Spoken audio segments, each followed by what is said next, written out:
chew the fat and give you our gut reactions on all things pop culture, film, TV and theatre. We talk the legends in the creative industry and those on the rise. We game old school. We do all of this, and a whole lot more. Like, subscribe, and get involved. Join Steen Anthony Nielsen and the Outcast Creative. Right, hello. Well, the Nielsen ratings intro is currently missing. So, yeah. I know I pressed that one a bit too early, but hey, it's all good. So, we've got a cool show lined up for you tonight. We're going to be talking about quite a few different things that people have watched, some of which are in the scrolling strip. But welcoming to the Nielsen ratings officially for the first time, it's the person that puts the V in the word sex. It's Vex Electronica. How are you? I've been on this before. Yeah, but not as an official guest, as a kind of latecomer Poppy in type person. Gotcha. This time we actually got to put you on the poster. Did you see that? I did see that little poking out behind the monster. Yeah. Yeah, actually, the monster was supposed to be cuddling you, but I don't know if that was, we'll interrogate Enzo about the possibilities of achieving that. We probably need other photographs. But yeah, how have you been? I am thoroughly exhausted. I was up till 3:30 in the morning editing my video that will premiere this evening. But other than that, I'm okay. How about you, Lance? I was up till 6 a.m. in the morning. So, I am not a night owl whatsoever like you, Lance. You know what? I've been a good boy. I've been going to bed real early, and then the last 3 days, it's all gone. It's all gone to shit. There's kind of like some anniversaries and things coming up that are quite difficult for me. So I got you. Fortunately, that's why. But nevertheless, always on call when I do the bat signal. The inside man's always around when I need him. How are you, sir? I'm very well, thank you. And thank you once again for inviting me on. It's a pleasure to be here as always. Feels like you're only just here. It does, yeah. It feels like you'll only just be here tomorrow as well. So, yeah, because we're going to be, Inside Man and I are interviewing Simon Lewis tomorrow, who wrote The Making of a Bridge Too Far and also the book on the making of Waterloo. So Sassy Sasquatch is in the chat. Hey, how's it going, Sass? We love you. Also, from the wastelands of Furiosa, it's Northern English Bastard. Evening all. How you doing, you beautiful bastards? Hey, mate. I love the way everyone always sounds so hungover on my show, like the hangover weekend. It lasts right through till Tuesday. We also have the man who is the fantastic freelance artiste. Should you ever need any graphic design, his rates are very reasonable. It is Stupendalicious. How are you, sir? $3.99. It's pretty reasonable. I too was up till 3 in the morning last night. 4 in the morning. Yeah, it was bad. We're all we're all burning the candle at both ends for no reason. A man who's an expert at burning candles when it comes to alcohol. It's Blue Collar Loser. Oh my god, he's got like a mug of vodka. Sweet coffee. Oh, is that coffee? Oh, right. There's no alcohol in it, is there? Maybe. But since Enzo's stream, I haven't been to bed, so. Oh my goodness. Yeah. Welcome, DJ Play Nice. I'm not sure I'm familiar with you, but you're very welcome. Welcome to the channel. YouTube life is busy. So we're going to be talking about various shows and documentaries and all kinds of things that we've seen recently. I'm going to kick off with one that I think most of us have watched, or at least watched part of it. And that is the new 6-part drama miniseries. It's a 1 season only, thankfully, which just dropped on Netflix a week ago, starring Benedict Cumberbatch or Cabbage Patch, depending on who you talk to. And it's called Eric. Here we are. Brief summation of the show. It's about a man who, it's about a dysfunctional married couple, the man of which is the creator of a children's television program that is very similar to Sesame Street. The show itself is set in I think it's set in 1980, 79 or 80. I thought it was like tail end of 70s. That's what. Yeah, I think 79. Yeah, it was 1984 apparently, because when they're talking about a missing kid, apparently it was 11 months ago in 1984. So she's basically 1985. Oh, gotcha. Okay. Yeah. I picked up on a reference to 79 at one point, but that may have been something to do with something that happened in the past, etc. The disco was still very much in a lot of the sub stories that they explore. Yeah. That's why I thought it was 70s. Yeah, I mean it probably was the early 80s though, because there was also a backdrop of the AIDS crisis, which really sort of kicked in around 81, 82 in New York. So anyway, the kind of, I guess, he has a son who goes missing on the way to school. The parents have had an argument right before that.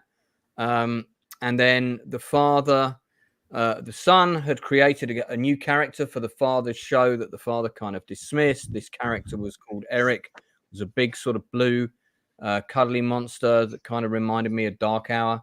And if you know him. And then Eric starts popping up in kind of presumably a manifestation of Benedict Cumberbatch's character's mind. But he starts kind of seeing him, and he's sort of trying to influence his decisions, and it's whether he's kind of arguing with his inner demons or however you want to perceive it. He's also carrying some guilt around what he has or hasn't done for his son. And yeah, it's a pretty interesting show. It's quite different, period piece. Like my stuff set in the past. So let's work from top to bottom, so to speak. Enzo, in 2 minutes flat, give me your thoughts. Didn't watch it. Brilliant. That's 2 seconds. That's a record for you. Fantastic. Chris, what do you? I loved it. Yeah, it's like almost like the show Happy, but like more of like a darker version of Happy. And yeah, Cumberbatch is obviously top billing, and it's he's not really in many ways the star of the show. The trailer seemed like it is, because the story is half him, half this detective in New York City. And it's it's very layered. It's it was a lot of stuff with abuse, about racism, about a lot of stuff with the cops with New York City. And I know at one point, Lance, we talked about this offline, but this is becoming a constant problem with 2024. Whenever you have different messages, but it's also the time frame. I'm not going to pretend that 1985 New York City, black people and cops, there weren't like a lot of horrible things going on. If that's portrayed nowadays, it's like some kind of message. I'm like, well, then again, New York City in the 80s, especially against gay people with the AIDS epidemic, they weren't treated that good. And we're not going to pretend even in 2024 with body cam footage, cops haven't done a lot of horrible shit to people. So I didn't feel like that messaging was overtaking the overall story. It's a backdrop, but the main story is this man trying to find his son. He's not a good father, not a good husband. He's an alcoholic. He's got his own demons. It's a very layered show, and only 6 episodes. It's pretty easy to binge in 1 or 2 days. Yeah, I binged it I think I binged it in a day, if I remember rightly. McKinley Belcher III plays the cop who is investigating the disappearance of the kid. I didn't say too much about the subplot with him because I wasn't sure. Well, I guess we'll get into spoilers in a second. Gabby Hoffman, some people may remember as the kind of anxious daughter from the TV show Transparent, which ran for 4 seasons and then got cancelled under a rather dark cloud of #MeToo stuff, but was a good show. No one needs to introducing to Benedict, of course. So yeah, see, I know her as the daughter. She was the daughter in Volcano. That's where I know her from. Yeah. God. Oh, Jesus Christ! Yeah, that is her. Wow. Yeah. I mean, also in Field of Dreams and Uncle Buck, Sleepless in Seattle. A bunch of shit. There is some box ticking going on in this show a little bit, but a little bit. It's Netflix. A little bit. A little bit. So we the got a cop. Obamas demand it. We got a cop. The cop's going to be black. then it's not. He's also gay. No, So it's not even 70s that. or the 80s. So I'm only on episode 2 because I saw that it was in the post for today. I was like, oh fuck, I should probably at least watch Sure. some of this. Yeah. Yeah, I don't know the spoilers, but I do notice that everyone is either black or Jewish in this show. There is no in between. Awesome. I'm just arranging this so that you're peering around the picture, Vex. There we go. Yeah. So yeah, I mean that's not an unfair assessment. It definitely, when somebody pitched this to Netflix, there were definitely okay. So what you got? Well, we've got the story. It's about this kid that goes missing. It's set in the 80s. It's against the AIDS backdrop. Yeah, okay, cool. What else you got? There's a cop in it. Yeah, cool. Could the cop be black? Yeah, I suppose he could. Great. Could he be gay? Yeah, I suppose he could. Great. Okay, here's the money. Make the show. I could imagine that happening in the pitch meeting. Honest question, because I know since this is New York, right? So I know that racism in oh my god, what in law enforcement, that was very common throughout the 70s, like the 60s and 70s. But if this is taking place in the mid 80s, is this still as prominent of an issue by then? I think this is taking place in 82. I was in New York in 88, and the first New York cop I spoke to was this awesome chunky black lady. She was fantastic. She was like, I was asking where the movie theaters were, and I said somebody said that they were down this way and on the right, and she was like, "You don't want to go to those. Those are adult theaters." And I was like, "Oh, okay." Bastard. Yeah, it was full of adult theaters back then, though, wasn't it? I mean, the Times Square was so dangerous. I couldn't believe how dangerous it was, and Port Authority as well. You couldn't get on a bus without being hassled by panhandlers, and a lot of them were wearing kind of like discarded Port Authority uniforms. So you as a tourist, you thought they worked for the actual place. So it's kind of nuts, but anyway, it was I am looking for the adult theaters, and I want you to come with me, officer. Please. Funny enough, that dark sugar. I was trying to find a cinema that was showing Willow because I wanted to see Willow. Willow. Of course you were. It wasn't out in the UK, but it was out in the States, and it was like fantasy with orcs and goblins and shit, and I was like, gotta see that.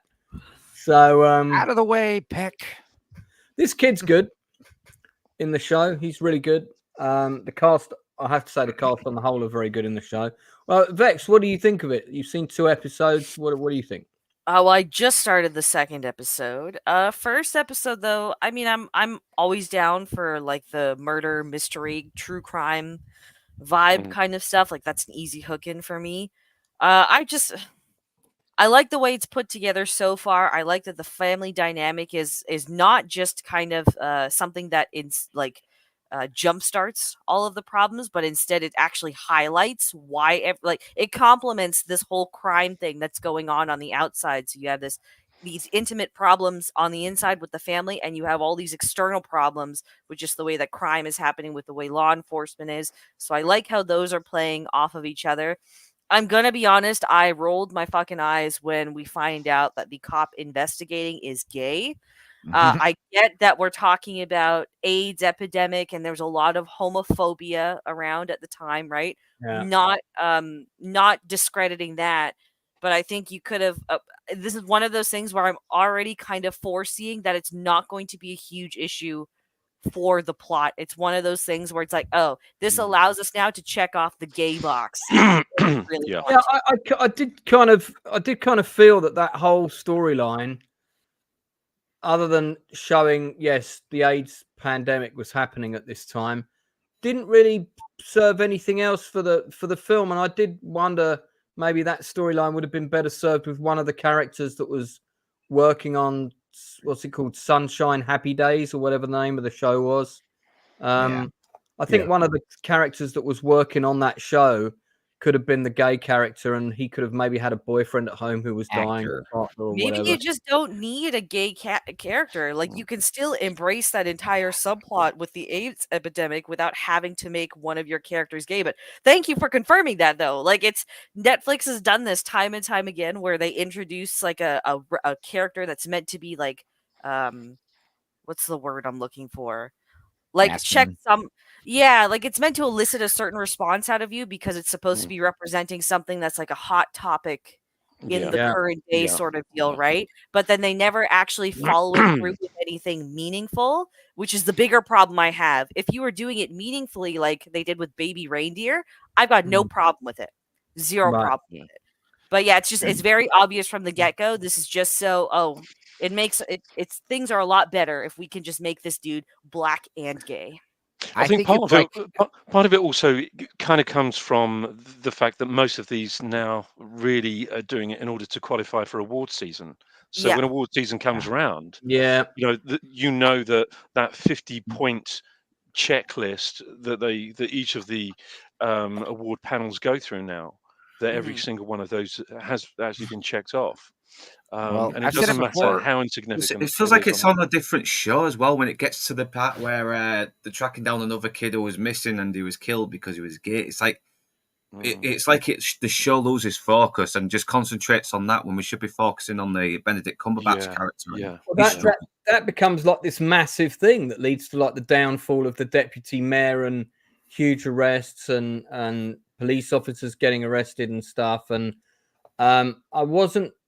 I didn't feel like the black character, with the way that he was set up, the character we're looking at now, I didn't feel like it had been established that he really had enough power to follow through with that, and that the officers under him would have gone along with it. That bit to me didn't quite, in the world that they created, which was full of racism and it was a tricky time, and I didn't really feel like they would have backed him. And I felt like there needed to be something in the setup earlier where he'd really gained the respect of the team he was leading, which you didn't really get that.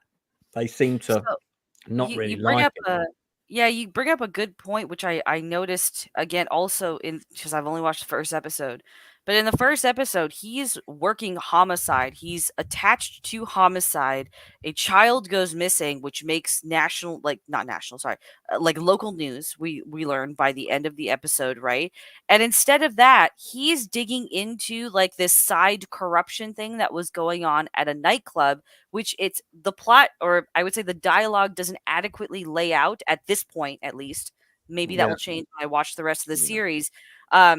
That this is something that's important to the outcome of Edgar, like what happened to the kids. So it's almost puzzling that, because it's hard to get into homicide no matter where you are in the world. So I'm just wondering, when you're trying to establish who this character is, what his role is, and like you said, the power that he has, why are you immediately kind of downplaying all of those elements to make him chase a side story?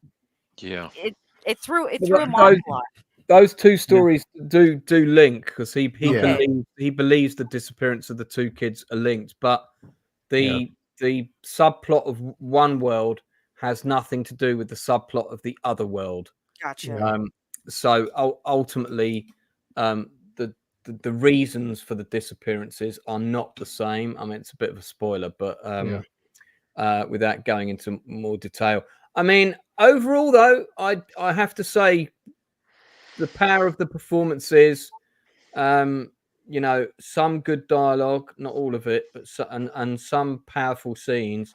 The cast did sell it, and there's some good little sub twists with some of the minor characters at the end that I thought were good.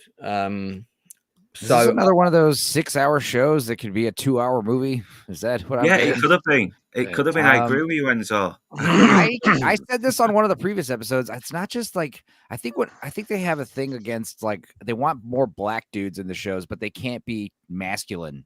So if he is going to be like a masculine detective, they got to make him gay. Or, usually they just make him flamboyant, effeminate, or nerdy. That's another thing you're seeing. Like, Like when I I didn't bring up see that with one of this these- one. I didn't see that with this one. I did see like he Okay. does seem like a guy who could be very masculine, but he just could have been written a Well, bit yeah, they more make him better and a gay bit more because interesting. he can't be 100% hetero tough guy. It's like against the rules apparently. Yeah, Now I'm agreeing with Adrian Sherlock as well. I didn't like the fucking characters in the show either. They just, to be honest, I was really hoping the kid wouldn't get found and actually live the happy life with the bloody homeless guy. Because he seemed Whoa, to be spoilers! Hey, Bex sorry. listen, Bex is invested. She wants to see sorry the other about 4 that. episodes. I want Yeah. the kid dead, though. That was my ideal outcome. But all right. I do apologise. Oh, there is- again. There is a problem when your 2 of your key leads that you're supposed to feel some empathy with, at least, are quite toxic, not particularly likable, and quite selfish people. Yeah, Benedict Cumberbatch is a whining pussy, and his wife is a cheating whore. I don't like him. Don't think pull it's any because the show's don't pull any writer punches, creator Northern. like is the show's writer creator probably like a lousy person, and that's why these characters come off. It is like established this, too. The or- guy's got mental problems, which is why he's actually seeing. He sees like this imaginary character. He's also has drug issues and. Happy did it better. Happy did it better. Well, Happy's a, mental problems. Happy's a comedy too. Kind of kid. That's miles better. Hold on. And because I actually saw the character feel like he was redeeming himself. I never saw that with Benedict Cumberbatch.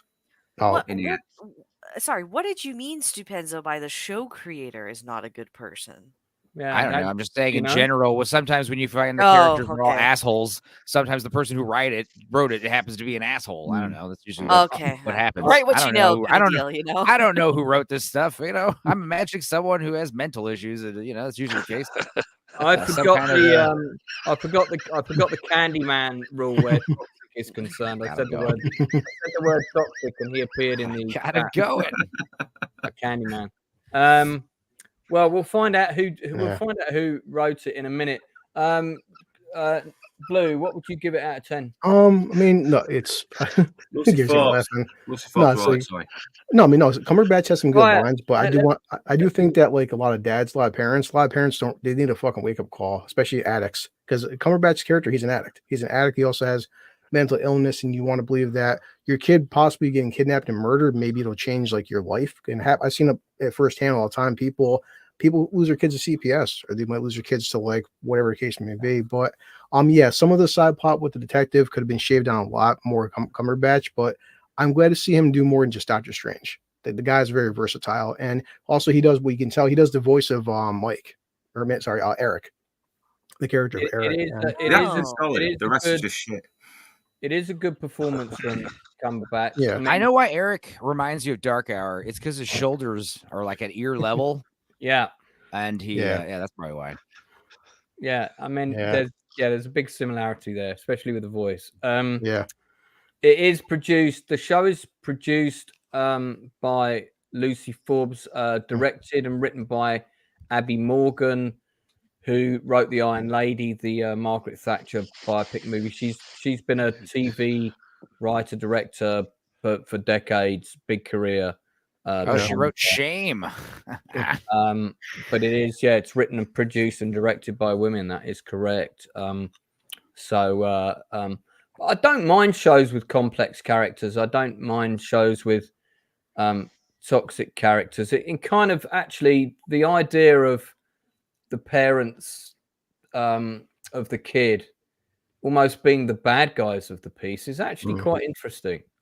It's quite different, but whether it was as good as the sum of its parts, well. So Blue, out of 10. I'll say a 6.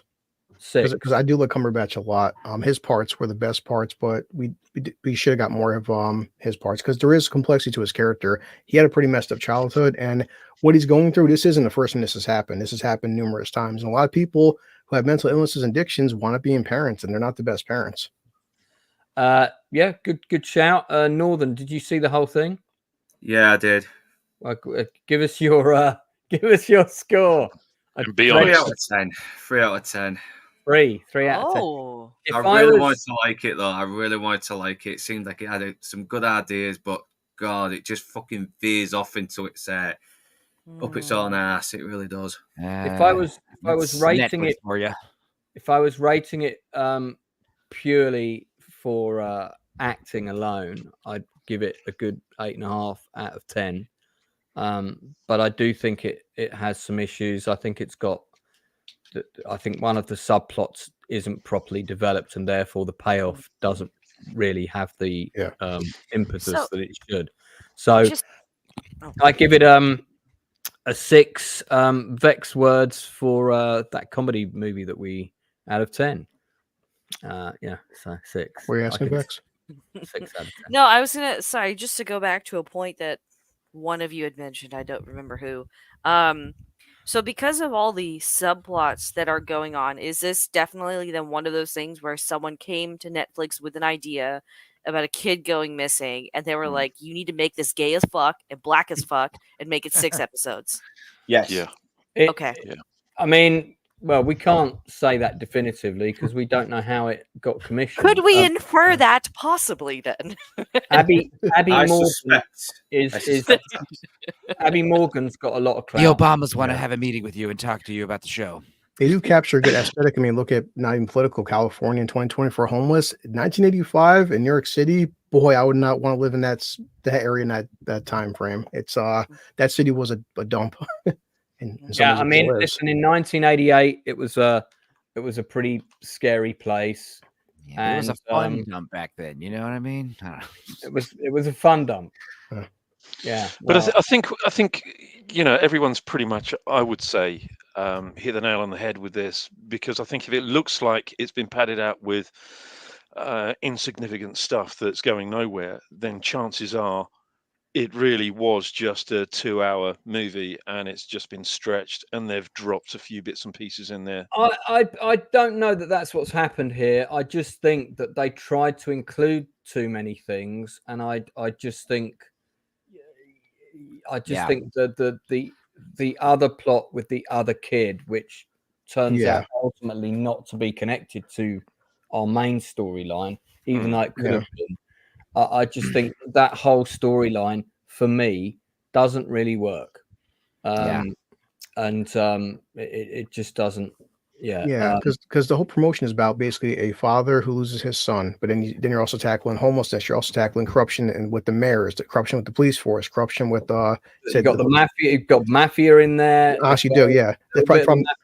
Instead of just being about a father losing his son, you've got like 9 different subplots. Which they should have shaved them down and just focus on his son losing his father. I've always said with science fiction, for instance, like modern day science fiction that takes place in the modern day, you need to have like one science fiction kind of outlandish element. Otherwise, you'll lose, grasp on the audience. Like Looper's a great example. Like you have time travel, but then you throw in telekinesis too, and it starts getting silly because you got 2 of these big things. The same thing can be implied with like your cultural propaganda. Kind of, you want to make a cultural messaging about a certain, thing going on.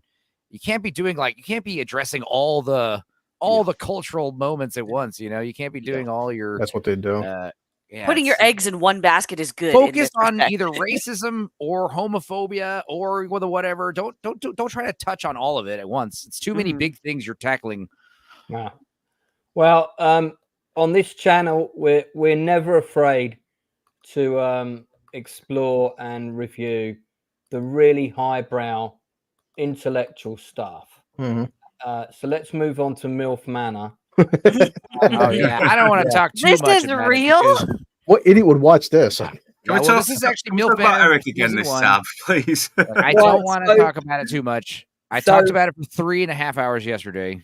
Well, in a short soundbite, Stepenzo, as you're the expert, if you would just explain to us what's the pitch of this show is, season 1. Okay, well, season 1 was you got a bunch of MILFs. I talked about it probably on this show. Now I talked about it on Dork Side last year, but yeah, you got a bunch of MILFs and young boys in the dating pool that catches. It's like, mother-son duos. When you say young boys, young men. Young men, yes, 20-something, look like 40, 50-something. Yes, everyone's legal. So that was the twist the last season, and that was a bit much. This new twist is less depraved. It's fathers and sons competing over MILFs. Like what? God. And it's this kind of so what? They're all kind of staying in the same house, and there's like six sort of or seven mils. Yeah, and there's like it's a very kind of- stupid show. Right. One thing I do want commissioned. to address that's super crazy, that is really like blowing my mind, is one of the sons, Miles. His father's like estranged. So he shows up like, hey, all our dads are here. Hell yeah. And one of the kids is like, I haven't spoken to my dad in 3 years. I don't know how you got him here. I don't understand. Miles, That was really messed up. We feel really Miles. sorry for the guy. These women all look like they've been using that drug from South This Park. is all season 1. I don't really want to talk about this. Like I said, if you want to hear more, just watch my stupid stream I did in the middle of the night last night. I really broke down season 2, episodes 1, 2, and 3. Dude, it's rowdy. You mentioned it, so I was trying to check it out, but I couldn't find it anywhere. This is season 1. All these stills we're seeing right now. Yeah, but that's So presumably season people 2 have to is see out. Season 1, I think right? it's 6 episodes in now. Yeah. Damn. But I do want to talk about something. Speaking of Netflix and Benedict Cumberbatch, I just watched the wonderful Henry Sugar and Three More by Wes Anderson, the Ronald Dahl. I was recommended that. Is it good? It's basically an audiobook with visuals. It's a video audiobook. It was weird. Each segment is like an actor just reading the story with like interesting stuff happening behind you. There's no music. It's in the pretentious square aspect ratio, and it's very, Wes Anderson-y. But I got to give props to these actors for shooting off like lots of huge, narrative diatribes in a clever, witty way. I mean, it was you could tell there's like a lot of well done in terms of blocking and rehearsing and everything. I didn't watch the short story when it came out because I heard they were going to do a feature length with like 4 stories. And I gotta say, the stories, first of all, they weren't like kid stories.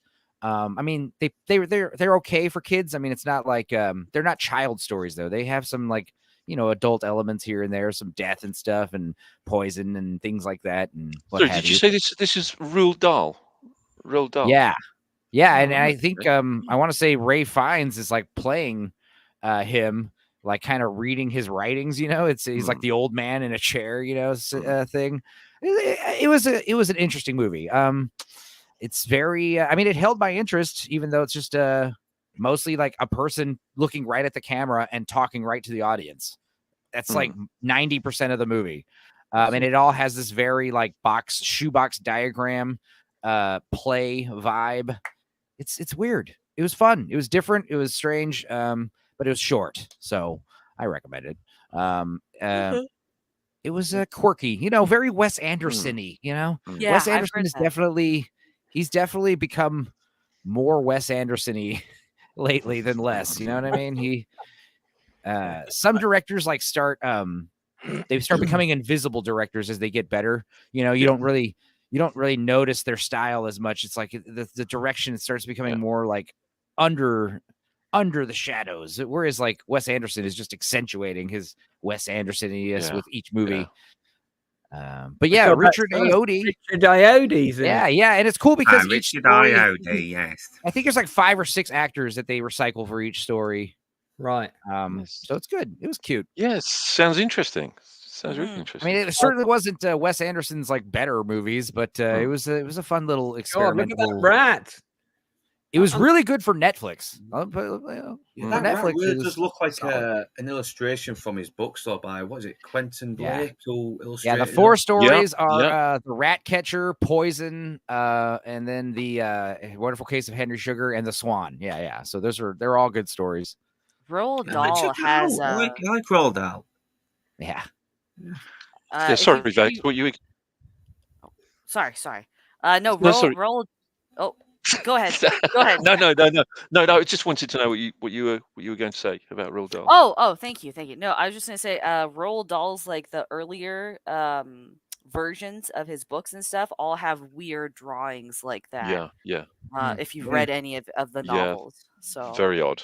I like that it seems to be keeping in style with the animation. I gotta watch those. Someone recommended that to me several months ago, and I haven't watched it yet. It does sort of add contrast to Roald Dahl's sort of like innocent but very dark sense of humor as well. He's got a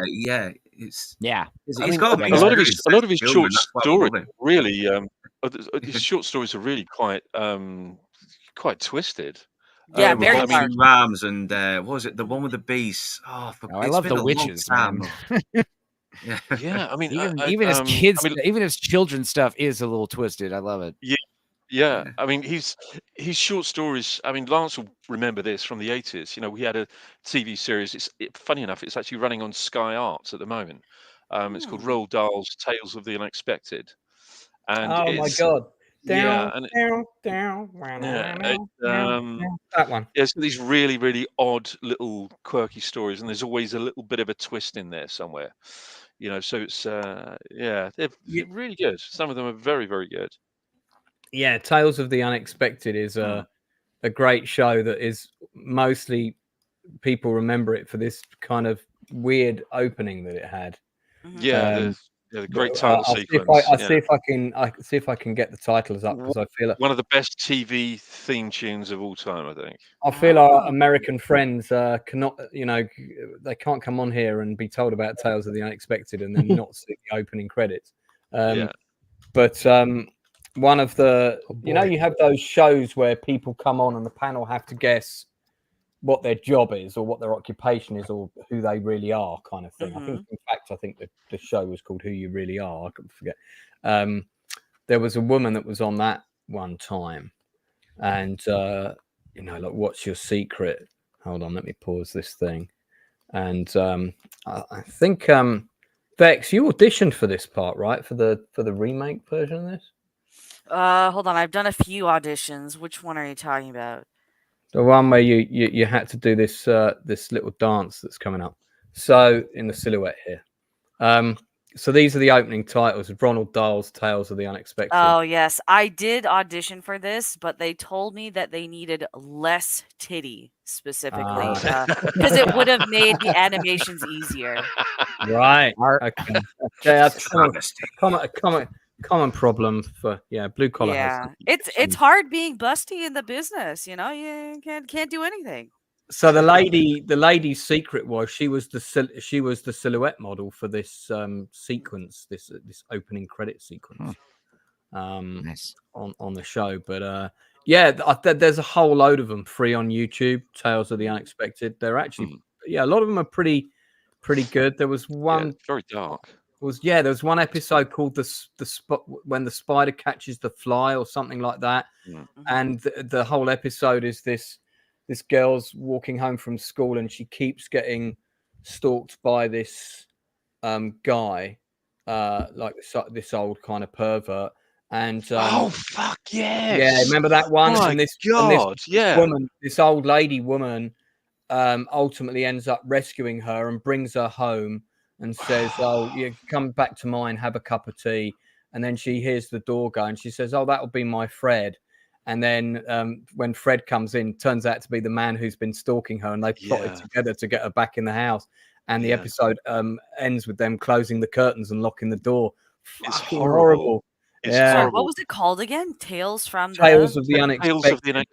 Roald Dahl's Tales of the Unexpected. There was another very good episode called Royal Jelly. Do you remember that one? I feel like I should with that title, but it's not coming back to me. They're basically like the Twilight Zone. They're like the Twilight Zone. Yeah, think kind of Twilight Zone, Outer Limits, crossed with Alfred Hitchcock Presents, something like that. But more of a horror thriller take rather. I don't think there were many that were like sci-fi. Yeah, they're all very English. You know, some real kind of stalwart British actors in there. Have a cup of tea with it, then. Yeah. Yeah. Go night, lad. Lots of cup of tea. Lots of scenes with tea. Definitely. I'll put tea drinker. All right. Let's move on before we get all kinds of bad British accents happening. I want to talk about a couple of documentaries I've seen. In fact, I've seen 3 in the last 48 hours that are really Holy good. Fuck! What is that? That's a lot. 3 documentaries? That's not many. Yeah. Well, one of them was only a single episode, but there were two that were 6 episodes each. Well, it's just it's an information overload. That's all. I watch a lot of TV and make a lot of notes for the Nielsen ratings. I take my job very seriously. Got one. Oh, my mistake then. Sorry. So, yeah, you're not on the Cannoli Sasquatch channel now. Right, okay. So, love cannoli. Okay. British humour, please forgive me. Right, so this has just come out. Spacey Unmasked. And I'm quite torn about how I feel about this documentary, because I do have a big problem with people being everything now is trial by social media, and I think that is a very difficult area, and that's why we have courts, and it's if you can look at what's happened to Russell Brand, whether you believe or don't believe him, whether you like or dislike him, this is all going on with him right now.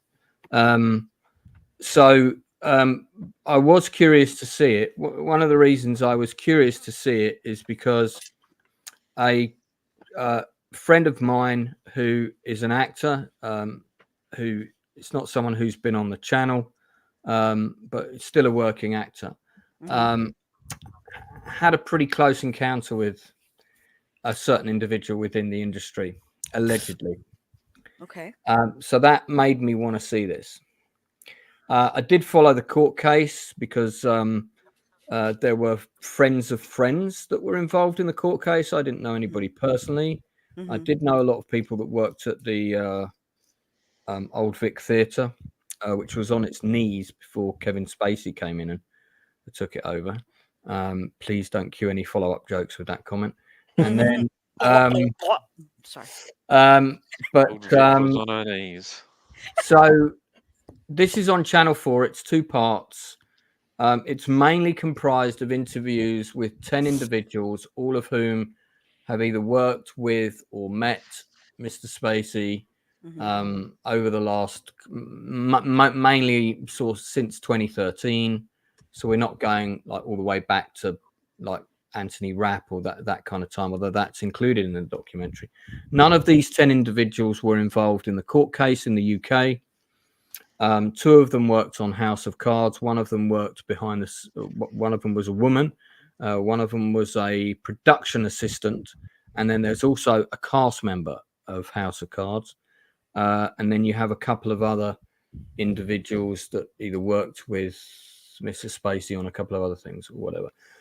There's also Spacey did one film where he just did a voiceover for it called Control.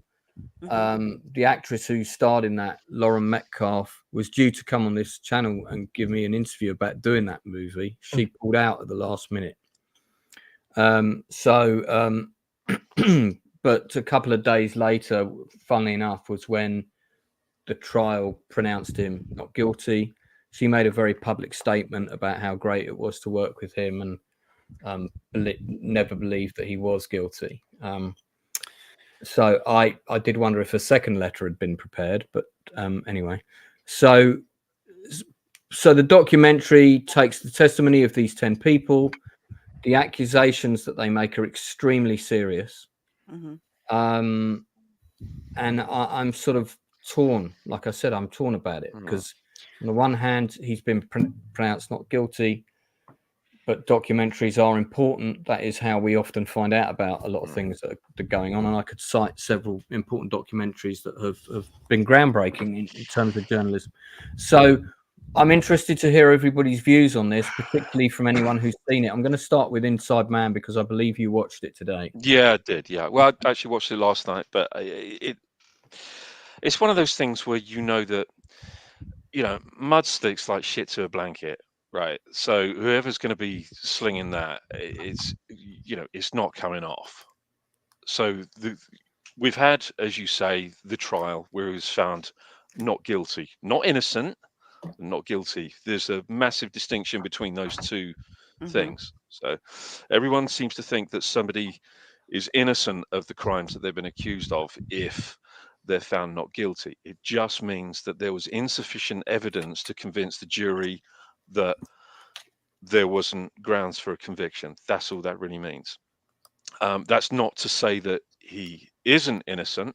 I don't know, but mud sticks. And when you have other people after the fact that are now coming out with their own stories, it does, I don't know, something in the back of my mind says, that there's a motive for this. On the other hand, maybe it's because they now feel a little bit more empowered, a word that I really hate, empowered to come forward and tell their stories. There were a couple, I've got to be honest, I thought were a little dubious, of dubious origin. And I also thought there was a couple where there were a few quite evident crocodile tears going on there. I think, I always think that when people cry and break down, that they actually form tears. But, in some cases, we don't see tears. But to cut a long story short, I don't know. I don't know. Don't know what to make of it. Do you think it should have been made? No, I don't. And until there's something else, some other legal matter that's going to be out there, maybe some kind of additional prosecution against him, some other lawsuit against him. Then, and once if he was found guilty after that lawsuit, then perhaps so. I certainly don't think that this should have been made. Personally, I don't think it really tells me anything that I didn't already know. There was a lot in it. It just kind of felt like the same story being told by different people. The only thing that I found incredibly shocking, I really found it quite moving, actually, and that was his brother. The situation with his brother. God, yeah. I found that really, was a bit of a gut punch. I thought it was truly, truly disturbing. Yeah. But I think the reason they put that in there was to try and make it appear, and I think it, thinly veiled as a balance of the story. Is it possible that he was abused as a child the same way his brother was quite seriously abused? Yeah. Could that possibly be the reason why he is this kind of person? I thought it was, unnecessary. I don't know. I don't know what to make of it. There was one piece of information in it that I definitely was not aware of that was interesting. Yeah.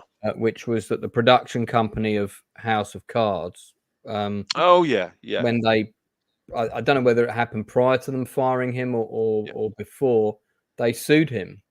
They sued him for breach of contract. Yeah, I remember it well. They lost their main star, so therefore their show lost momentum. It only lasted another season and then it died, and I think it was due to go for 6. And they sued Spacey for $30 million in court, in an American court, and they won. And he owed the production company $30 million as a result of being found guilty of behavior on set which was in breach of his contract. I forget the exact terminology. So I think it was kind of like there was a kind of an inappropriate behavior clause that had to be adhered to, but it kind of appears like it was very much an open secret, very much like the Weinstein thing. One of those very, very open secrets that everybody knew about, but kind of, that's just Kevin. That's Kevin. Having worked in the industry for a long time, I can verify that certainly is the word on the street. And I'd heard about that as early as I think probably 2004 or even 6, a long time ago. So I mean, I'm kind of 35 plus years in, and I've never heard anything about him, and I've kind of worked with an awful lot of people that are very, very close with him, Right. and and I've worked with him extensively, and I've never ever heard a single thing about him or any other actor. I think it's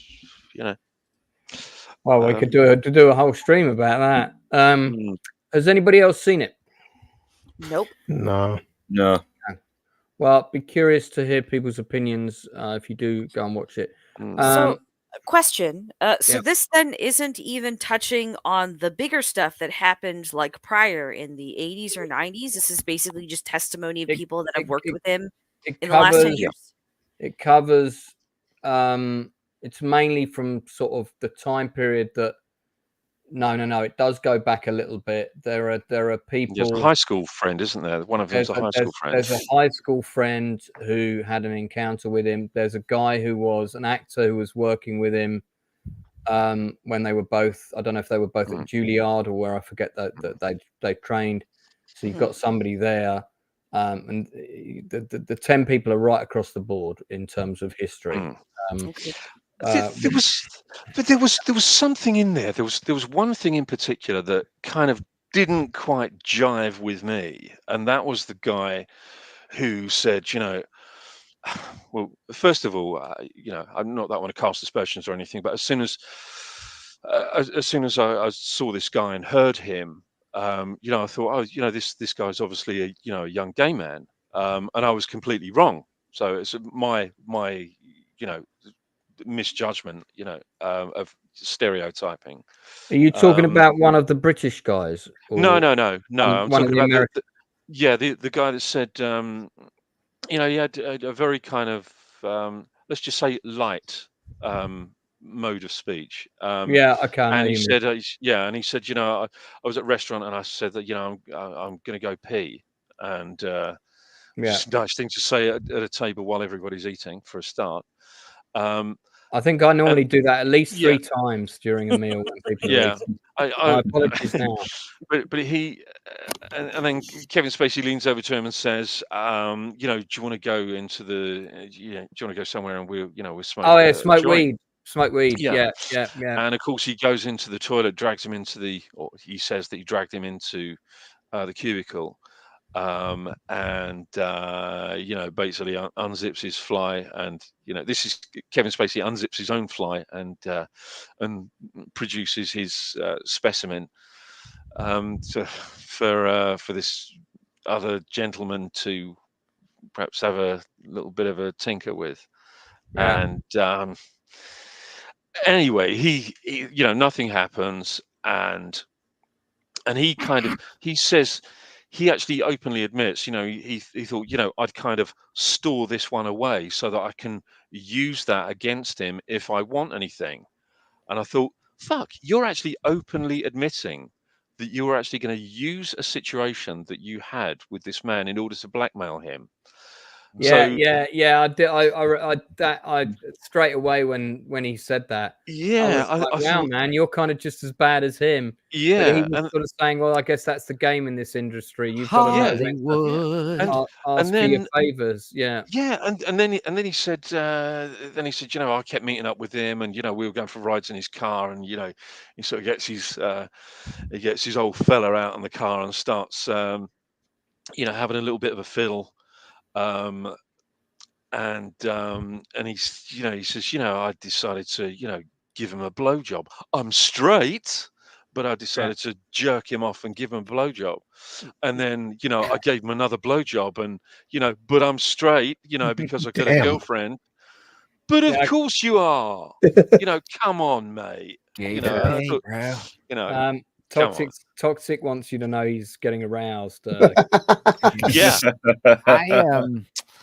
I heard that this Netflix documentary alleges that Kevin Spacey really, really, really enjoyed the opening scene of Saving Private Ryan. Is that true? Yeah.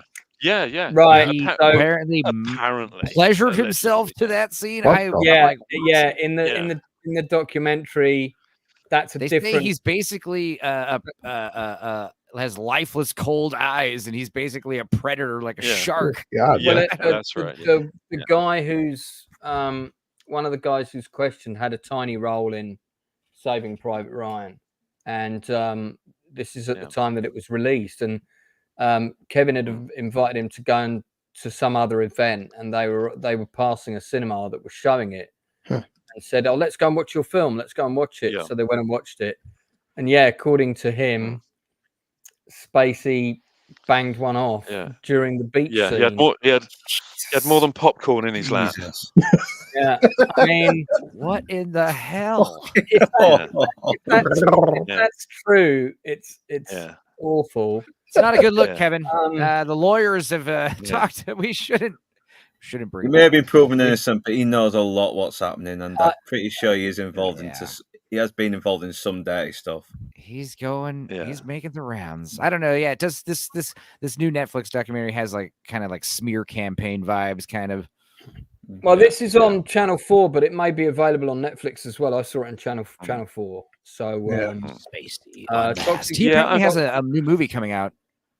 Yeah. So, well, like you're saying, like to Lance and Gary, the problem is like, being accused of one thing, but also being weird. There's no legality for being weird. People got weird fetishes. That's the issue. It's like, say that was true. If they got like the whole, what's like the whole Louis C.K. thing? It was weird, no doubt, but it wasn't illegal what he was doing. It's strange, but like that in a court of law, and that's the problem.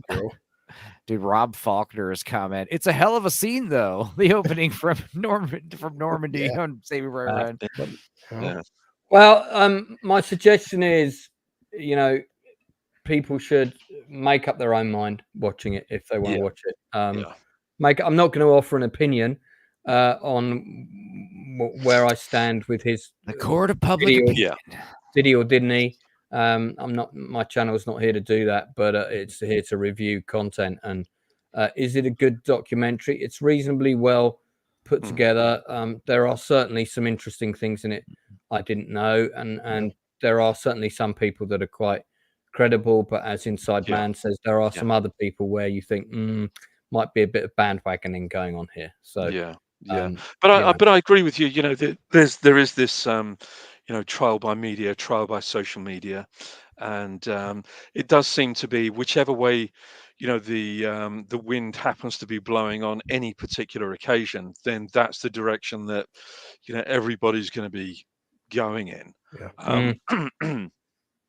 Rather than examining facts, and we have to examine facts and evidence, and that's it. There's nothing more than that. I mean, testimony is testimony, and anyone can say anything. We can all say whatever we like. We can exercise those freedoms, so we can say anything that we like. But I just don't agree with all this.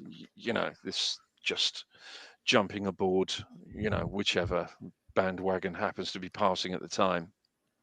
No, indeed. Well, let's put a pause on the documentaries for a moment. I've got a couple of others to mention, but we'll come back to those.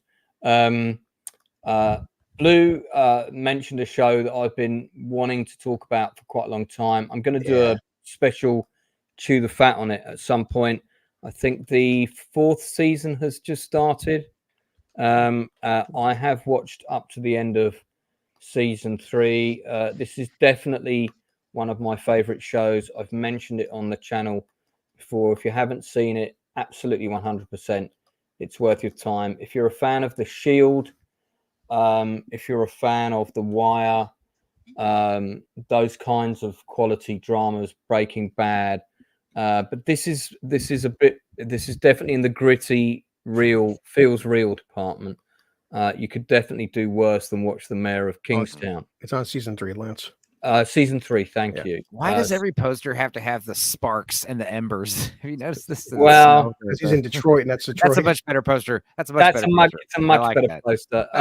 For anybody who doesn't know, it's sort of set in a fictional town in America, kind of sort of near Pittsburgh somewhere, where the predominant income and political power all revolves around the money that prison systems make for that town, because prisons in America are big business. Yeah, I know. A topic which probably isn't explored enough. We certainly get dramas about the insides of prisons, but the political issue about how they are effectively money-making machines, so the more people that go through them as a system, the better, is not touched upon very often. And they certainly explore every facet of it with this show, as well as the drama and stuff that comes with it. And stars Jeremy Renner. It's probably the role of his career. I think so. It's got everything you could want. Diane Weiss plays his mother. She's also phenomenal in the show. I give the show 9 out of 10. Very few weak episodes, and it's just fantastic. I believe that season 3 was shot before Renner had his accident. So Gotcha. Yeah, so I think that's what's just come out now. Oh, darn. Has anybody else watched it apart from me and Blue? Nope. I've only seen the first series, and is Diane West still bloody doing that lecturing instead of teaching in the other seasons? Because in that first series, every time she was on the scene teaching a bunch of angry black people about all the stuff white people have done, it really threw me off it a little bit. But the rest of the season was pretty good. I like Jeremy Renner. Yeah, she was kind of playing a bit of a contradictory white savior type character in a way. Yeah, I know, and it really put me off her character, and I'm really hoping they've calmed it down on the other seasons. I don't think you're supposed to like her character. Her character's quite complicated. She's a bit evil as well. Also, she is. Also, I am supposed to hate her. Okay, that's okay. I can do hate away. I can do that. Vex, you look very young in this shot. I just wanted to say before we move on. Yeah, that was when I was going through my Michael Jackson phase. Yeah, I thought so. So you look older here, Vex. So that's when it must be the next season. Yeah, So, I had a cocaine habit for a little while. I don't like to talk about it. Okay. So yeah, all the ensemble cast are very good. There's a lot of new names in the show, which is always nice, as well as people that have been around for a while. That's nice. What's this actress's name? She was in wasn't she in Boogie Nights? Is that not No, that is not Nicole Ari Parker. It's not Erica Alexander, is it? It's, I'll look it up. Yeah, okay. I don't want to cut back to the cast list, but it's a really, really good show. It's a really, really good show. So if you haven't seen it and you want a new show to binge, pretty good. Toxic's watched it. Yeah. So in Florida, the Department of Corrections also earns out of tourism. Right after Disney, it's the number 2 source of income after theme parks, you know. So yeah, I do really like the show. I thought it was really good. And the whole prison riots stuff is, I mean, this is a prison riot on a mega scale, and it feels very real. All the prison stuff feels very real. Yeah, the whole town. Toxic can vouch for that as well. He's mentioned it in his videos how realistic designs are amazing. Yeah, I think they do shoot in a real prison for part of it. It's actually, I'm reading it now. It's actually filmed in Ontario, Canada. Oh, is it? Wow. That's right. Yeah. Not all of it though. Parts of it, yes, but some of it was filmed in the States, and then it went. I can't remember which way round it went. They started in one country, and for whatever reason, then they had to move, and they went to the other one. Don't know if that was to do with lockdown or what, but it's Littlefinger. Yes, you know, he's in it. I mean, I read articles. I mean, I guess after the accident, he did film season 3 after the accident, and it's like he's joking. Oh, he did? Like, yeah. I thought it was. Like, I thought he filmed it before. No, okay. According to, and he's like, he said, you know, the first couple weeks obviously were pretty taxing. He's working 14-hour days, and he goes, he kept falling asleep on set, but he has no stunt doubles. It's all him, and this is after that.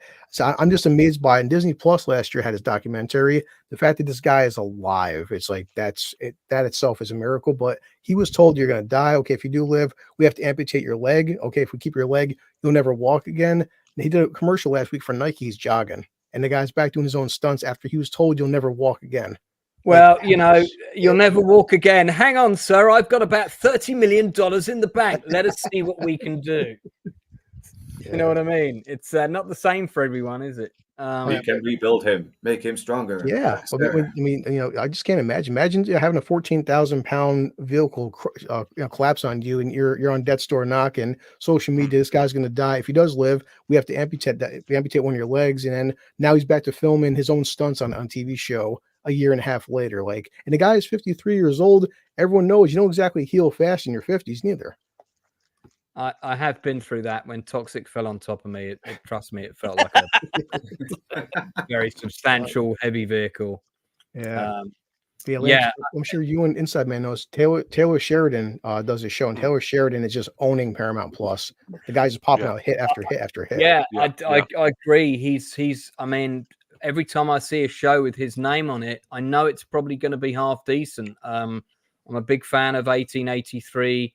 1923, one of the plot lines was really good. The other one kind of sucked. Yeah. But 50% of the show being great is better than a lot of the shows. So that we're getting. But yeah, I recommend it. Anybody else want to say anything about it before we move on? Nicole Galicia is the actress I was thinking of, the African-American lady, and she has been nude before in a movie called Huff. So you're welcome. How did you get that information? Like, it's Google. It's how I love the way you drill into those details.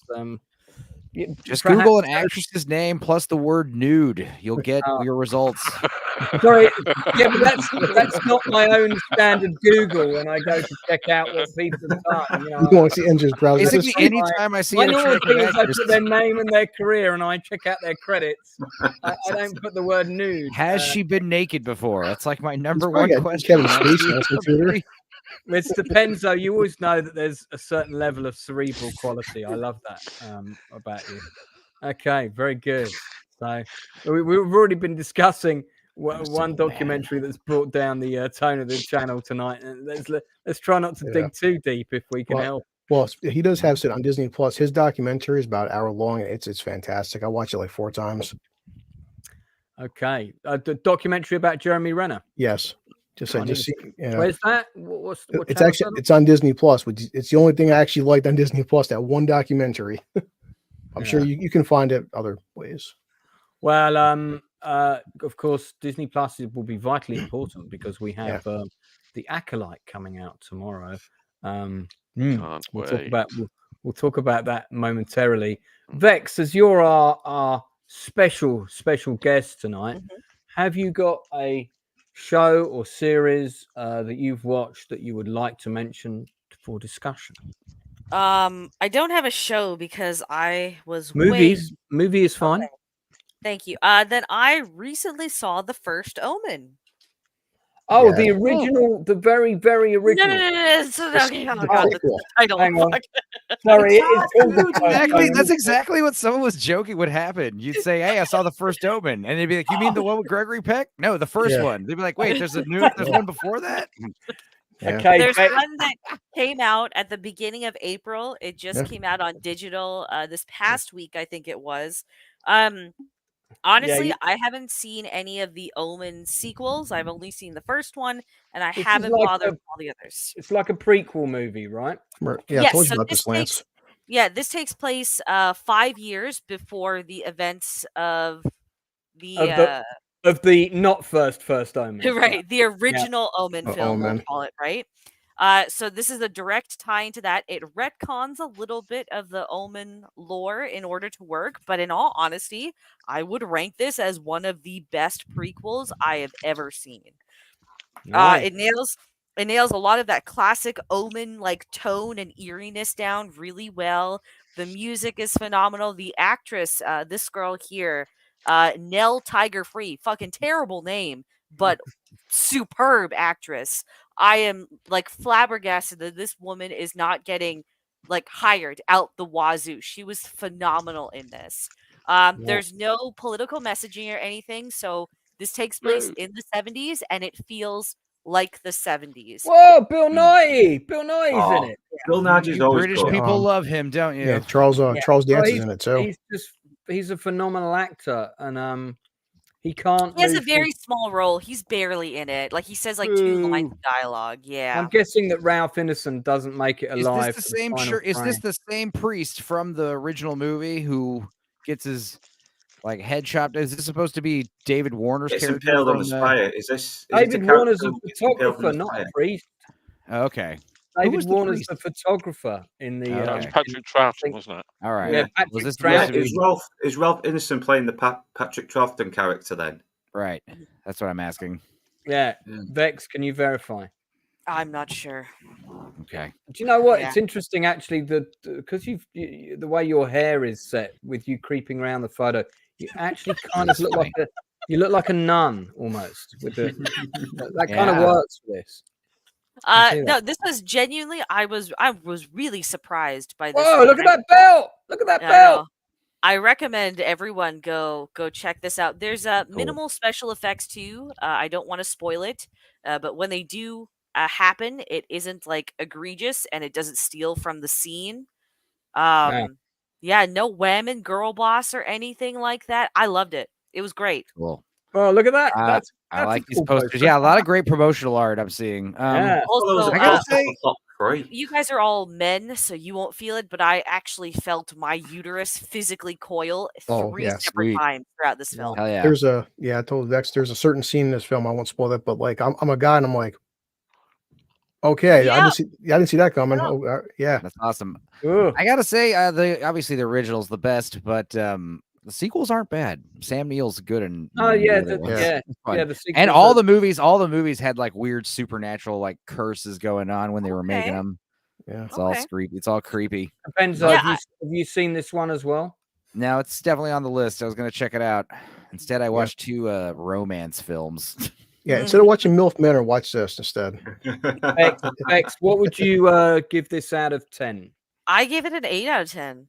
8 out of 10? Even for the little bit of retconning it does, like it's because it does so many other things well, you can almost ignore them and it doesn't egregiously like retcon things. If anything, it's just more for the sake of, oh, we can maybe make the second Omen, I guess, if that's what the follow-up would be, right? But yeah, no, it's a very, very well-made film. I highly, highly recommend it. And I'm a stickler for horror too. So it's very rare that I'll get a film that I will rank this well.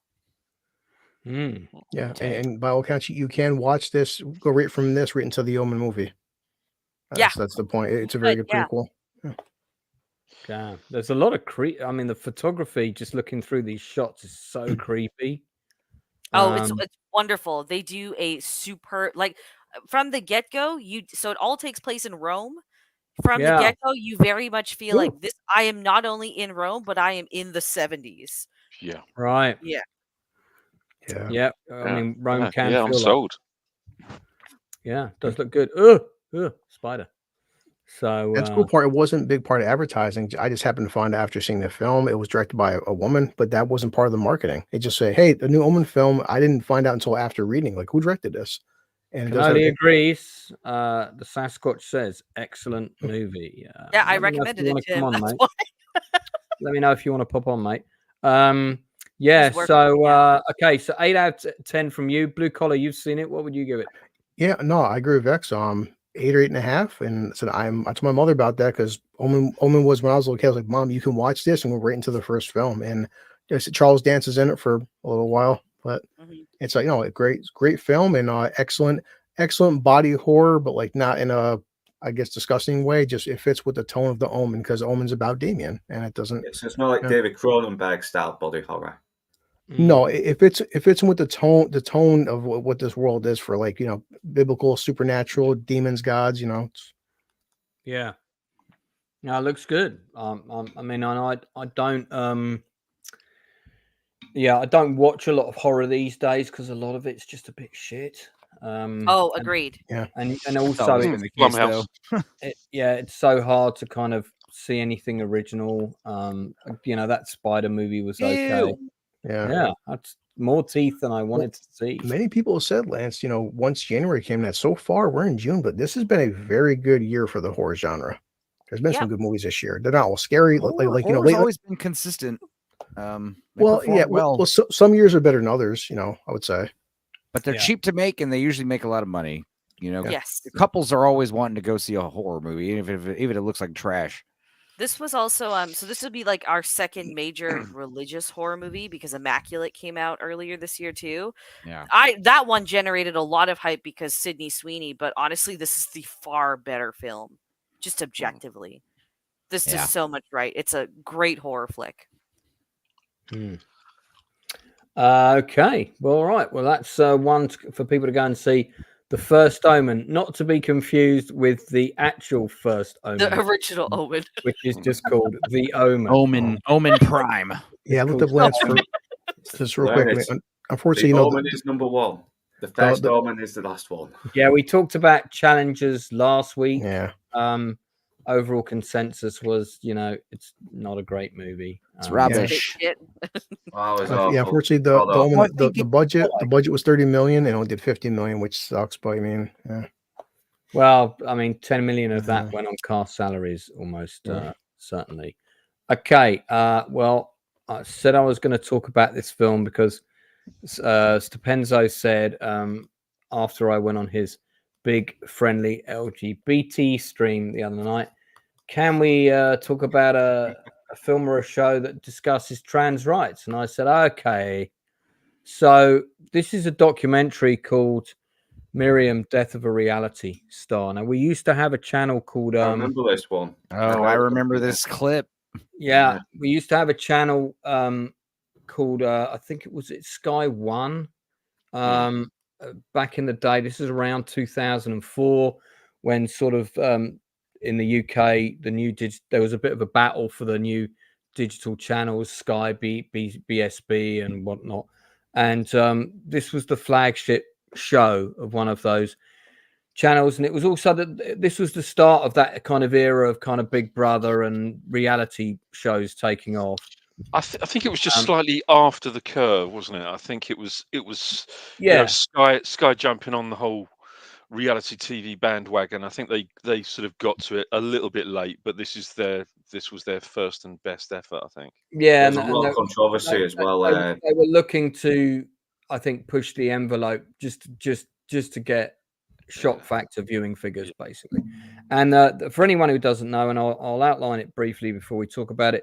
The premise of the show was relatively simple. It was a dating show with a twist, and the twist was the 6 guys that were going to be dating this girl in a house. It's pretty similar to the Bachelor or the Bachelorette show. It's kind of that kind of premise with those kind of tasks and things.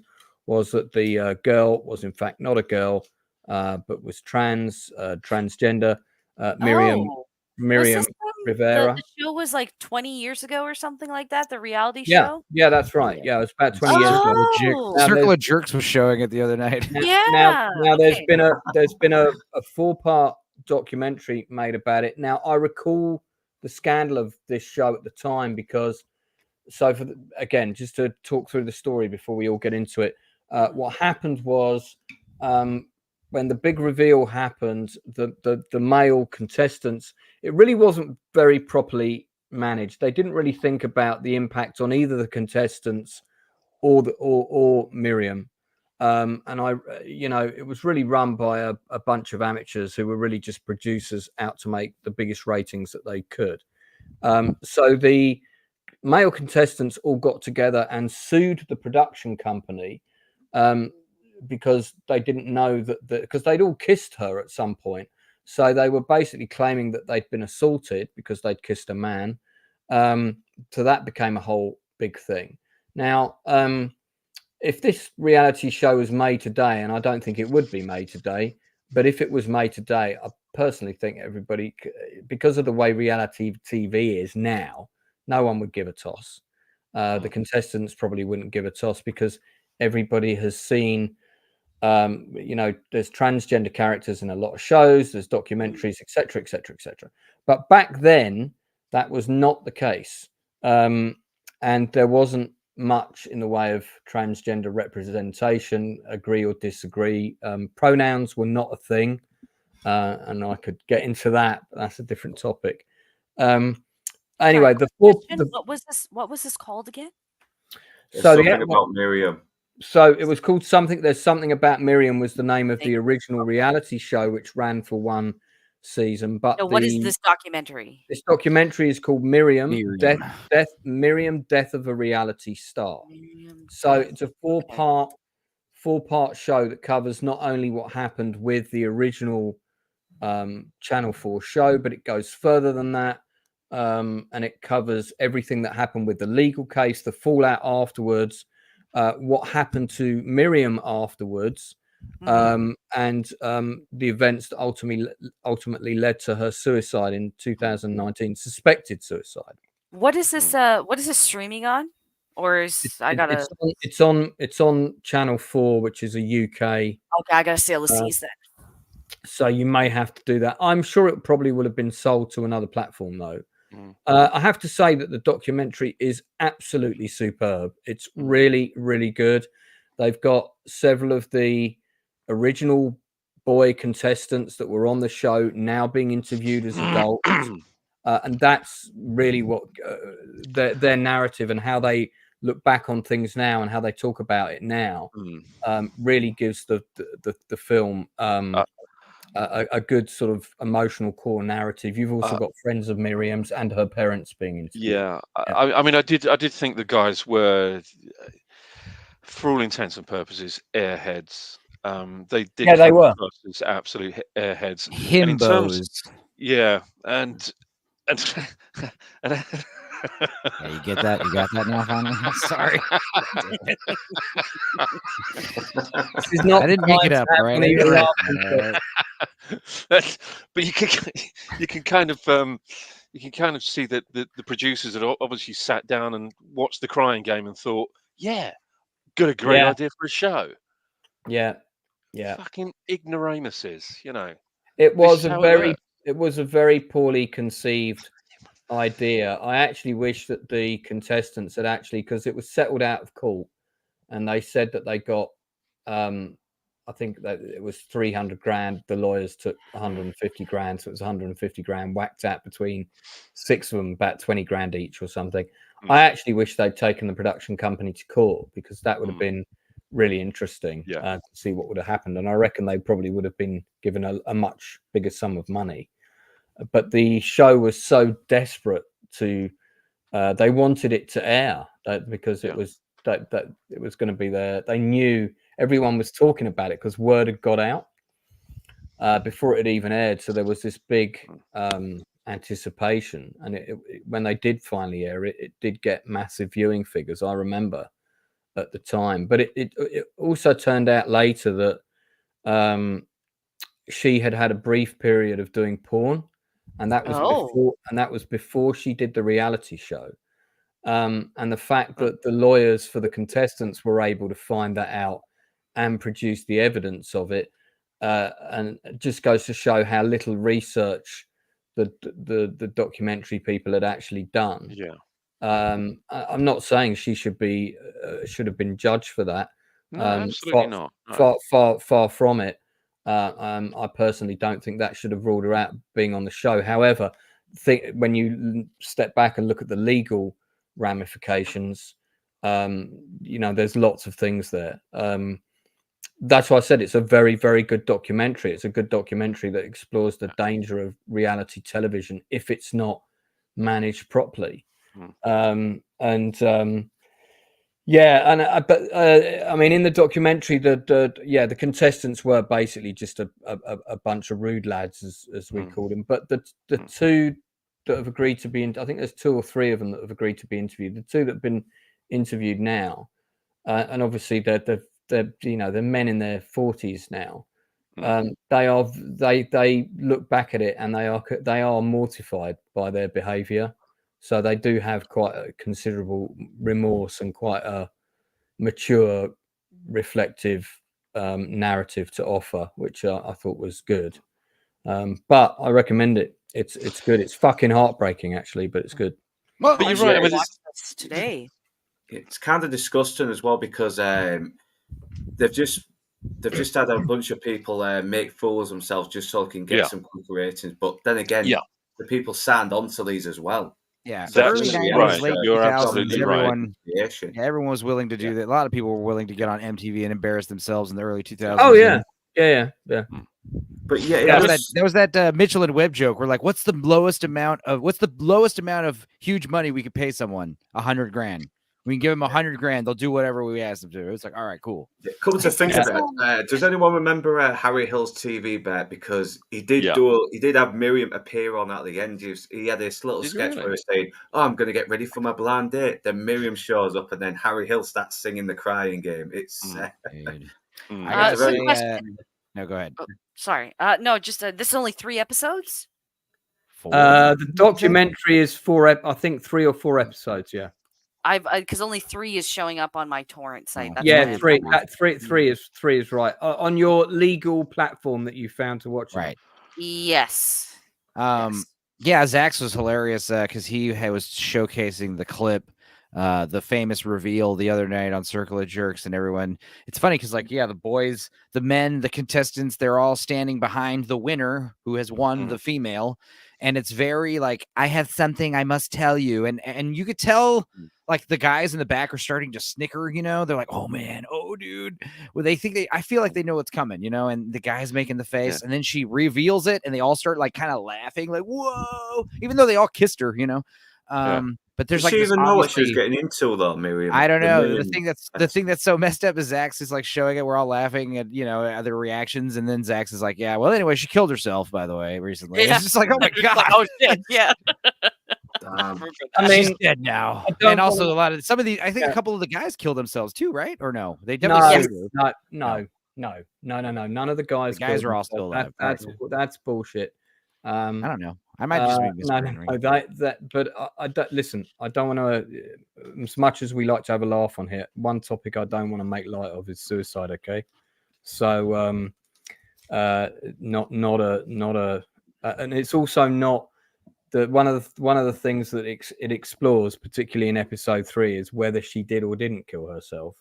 Did she have like real bad mental problems and she made some pretty big enemies. Basically, she made some pretty big enemies, and she was also using her TV status to, hike up her escort price, as it was. She was working as that afterwards, and then people got hold of her, as in pimps, and were then exploiting that to the max in what sounded like at first to be implausible circumstances. You hear it and you think that's got to have been bullshit. That's got to be her mental health making that up. And then literally 2 weeks later, the police in Las Vegas actually raid a place where all of the things that she was saying are going on. So you think she might have gotten like Sonny Bono'd or something? I think I basically think she effectively got trafficked, modern day slavery, effectively. Just to clarify, what's the difference between a transsexual and a transgender? Are they kind of interchangeable? I think it's the same thing. It's just now they call them transgenders because it's the transsexual is used to be the term, right? Okay. I'm glad you've PC anymore. I'm glad you've reminded me that I want to have that little video clip of Jesus where he says, "I'm not touching this topic with a 10-foot pole," and so I can play it at different times on my show. All right. Anyway, it's a good doc, but we'll move on and talk about something else. I know some of you have been watching because you've all been raving about it, and I finally got around to watching it. Been talking about Scavenger's Reign. Yes! Yeah, Scavenger's Reign. It's actually did you like it or did you hate it? Are you team blue collar or are you team Vex and Stupenzo? Oh, yeah. Hang on a minute. Right. So Vex, you've seen it? Oh yes, I watched this when it aired. Damn, you sound so animated. Have you just done cocaine? What's happened? My God. Me and Vex broke down the whole show on Gooch's channel. Like, for 12 weeks. Yeah, but to quote Vex, I don't have time to watch other people's channels in my spare time. To quote Vex, word for word.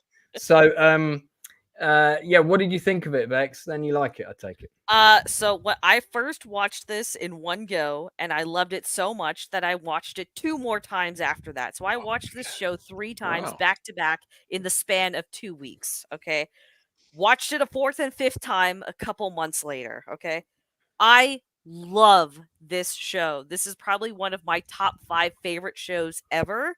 This is exactly what sci-fi has needed for a very long time.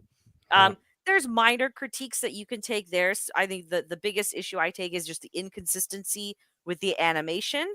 But it's incredibly deep. It's incredibly rich. It's beautiful. It's phenomenal from top to bottom. Now that Max has canceled it, unfortunately, Netflix has it streaming on their service. Yeah, that's right. I saw it was on Netflix, and I thought, shit, I'm going to watch this. So I can. Yeah, I don't know what's going on in terms of acquiring the IP, if that's something that's in talks. But like, I tweeted it out, but I'll say it again in case someone from Netflix is watching this. Please, for the love of God, don't put your dirty Netflix paws on this. Let the showrunners do what they do.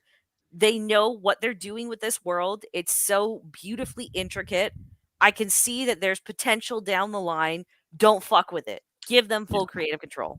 Yeah, I would recommend for Netflix to watch Gooch's Diabolical Souls' weekly breakdown that we did for 12 weeks and take note on what we said and suggested and stick to that. Shield Wall of Dragons said he stepped away as Vex talking about the Acolyte. Absolutely. She's just been waxing on about how great the Acolyte. That premieres tonight, doesn't it? Oh, it does. It drops. I'm so glad it did premiere last night. Otherwise, we'd have to be talking about it right now. Ugh. I might do a special stream on it tomorrow night after I've done my D-Day thing. Why not? Well, I want to hear Blue Collar's view because apparently he's in an opposing camp. Yeah, man, I'm looking. It's on Netflix here now. At some point, I may give it a go again. I just got to stop my local dispensary because I need a shit ton of weed for this show. Maybe some mushrooms, but it's just some films or some TV shows I may get better appreciation of watching again just that time period. I think I was coming off stuff like Dragon Ball Z and just more action, like Cyberpunk, like more action-packed shows more and explosions is what. Well, yeah, because it's like I always ends. What's the show about? He's like, Chris. All right, listen. There's a guy and there's a space like frog. National Geographic plus Robinson Crusoe plus Alien. It's a space frog. What's a frog do? It's in space. All right. Well, what's special about the space frog? It's a frog in space. So I have to ask those of you who've explored this show in detail. Something that occurs in the first. I've only seen the first episode, and I'm looking at it right now. Whether I like it or not yet. But I watched the first episode last night. It was the last thing I watched before I went to sleep. Actually, so that would have been about 5 o'clock this morning. And at one point, a character climbs inside a space cow's anus. It gets weirder than that, dude.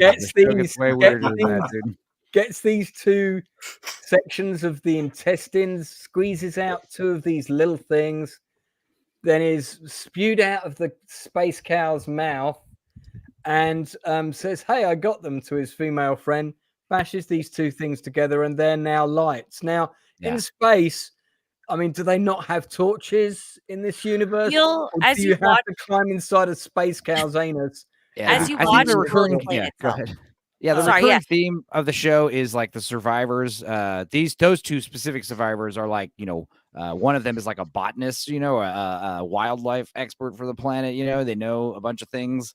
I think the thing that's a common theme is like in those first few episodes, at least, is like taking from the land, taking from the creatures without any regard of like the damage they're doing, as they just try to find the ship. They're trying to find their way back home.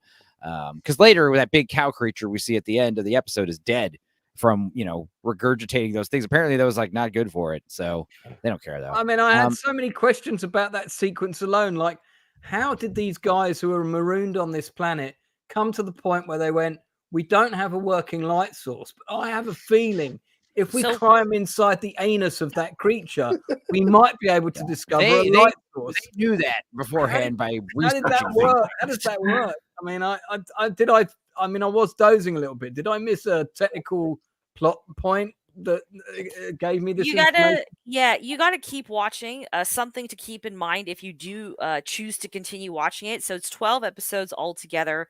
Each chunk of 3 episodes are like their own chapter, so to speak. So if you're watching the first 3 together, you get this is established. Then the next 3, this is established kind of deal. The other thing I think is really good to keep in mind, and maybe why it went over, partially at least, why it went over was it over the radar? Under the radar. There we go. Under radar. For many people, this is in no way a show that holds your hand whatsoever. like Yeah. this is more intelligent TV than the average user or viewer is used to. So you have to. Yeah, there's a lot that you can interpret. There's a lot that you can take out of the show. There's crazier shit that happens than that. Yeah. In the I mean, show. It went under the radar. No spoilers. It went under the radar because it goes over people's heads. Some people's heads. Yeah. That's what I would say. I was saying in the Gooch's reviews, I think what I like most about the show is it's a good metaphor for like the post-COVID era. Like it's basically people adjusting to this new world, you know, while clinging to the memories of the past world, you know. And yeah, some great great just creatures, and it's like Miyazaki elements. Also a lot of we were bringing up Mobius, a lot of Mobius influences, heavy metal, a lot of influences. But yeah, it's not a really action-packed show. There are some good action scenes, but for the most part it's that didn't bother me because there's so much going on with it's wild. It's a trip. It's just a show that's going to make you say whoa a lot. Stop here for a moment on this picture. This scene in episode 3, this is what solidified that I love this show. This sequence right here. Is this a space vagina or something? It is not a vagina in any respect. There no genitals. It's like a tiny womb. Yeah, I don't want to say what it is because I don't want you. I want you to go in raw. All right, okay. Don't tell me anything. It's not going to be like sort of tentacle Legend of the Overfiend type stuff happening. No. Well, I don't know. I've just in episode 1, a guy climbs up inside a creature's ass to get a light source. It was his stomach, not his ass. You're telling me, oh, Lance, that's the least of it. They crawl in a lot of creatures in this show. You know, yeah, there's a lot of. You're like a lot of creatures get fucking violated in this, don't they? Yeah, a lot of creatures get violated in the show for sure. Like Kevin Spacey they're cameo? used as tools. They just grab like a little lizard and like pull its insides out and used it as a fucking a parachute or whatever. It's like, hey, I was using that. That was my body. God. So so this is only available on stream. This isn't available in physical copy at the moment. No, I don't think so. It was only on Max, and now, like Vex said, it's like Netflix took the reins now, which is unfortunate. But I was saying if there is no second season, I mean, I still think this is a pretty solid 1-season show. I'm hoping it doesn't pull like a what was the other show that like came out season 2 and season 2 sucked, you know? And that could happen, you know? I mean, that would be unfortunate. Is it based on like an anime graphic novel or something? Short film, animated short. Animated short, right? So, so somebody did that to pitch it. I'm guessing then. So it's the 2 creators. They about 8 years ago, I think it was, they animated this little short called Scavenger's Reign. It's on YouTube, so you can watch it. Right. But essentially, after that debut, then there was a very long, tedious process in which they were actually able to pitch it to a network to develop into a full series. HBO picked it up. It was developed during the pandemic, largely between a few separate studios, and then it debuted in October of last year, October 2023. Yeah. Okay. Inside Man, it's not available as physical media. I just checked. So, they don't even have merch for this. Because I've been wanting to get some Scavengers Raid merch. They don't this was really, really, really under the radar. Like nobody watched this, unfortunately. Yeah, the basic bitches have Baby Yoda. We got the Hollow. I want Hollow everything. Where's the Hollow? You know, the Hollow fans. Well, now that obviously we're giving it the big thumbs up, Cows and News promotion on my channel, it's obviously going to take off. These things I thought were cool. These are the Hollows. These are cute little devils, and they can be the worst possible entity. They're worse than like a xenomorph, man. Like it's like the worst thing you could have on the ship.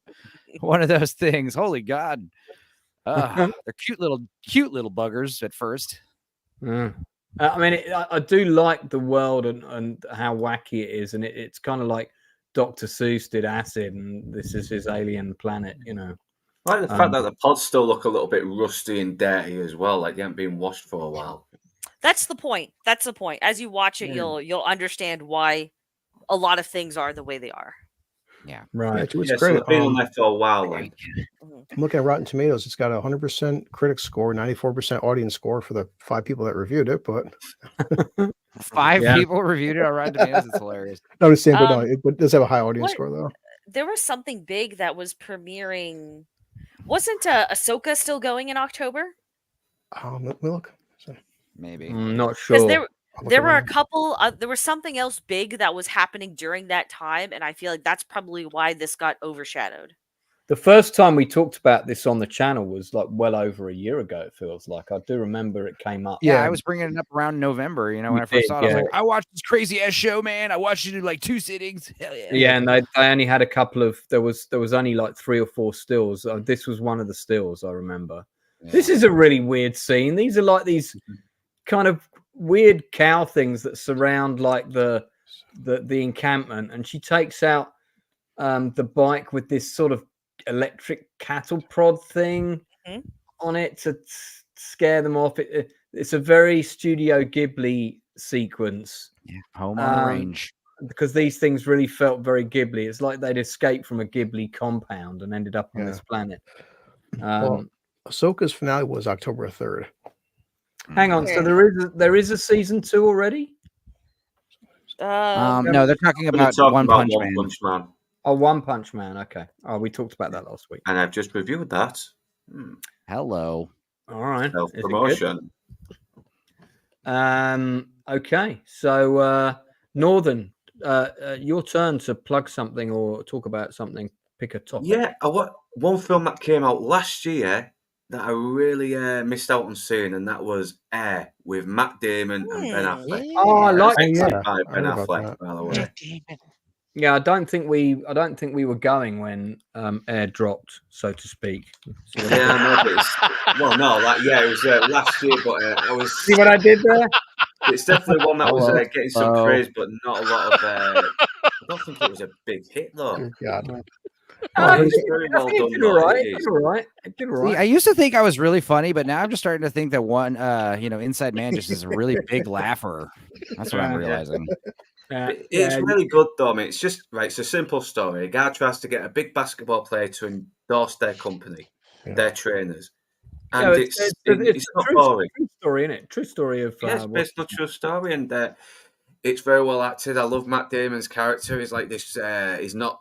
He's Damon. He's a bit of a loser on it, but he's kind of a go-getter as well. He's willing to take risks, and even though it will probably cost their company a lot of money, and Chris Tucker is very funny in it. Ben Affleck is very funny. He's kind of pretentious as the guy who owns the company. He's always sitting on his desk with his bare feet out, giving himself forgiveness meditations, shit like that.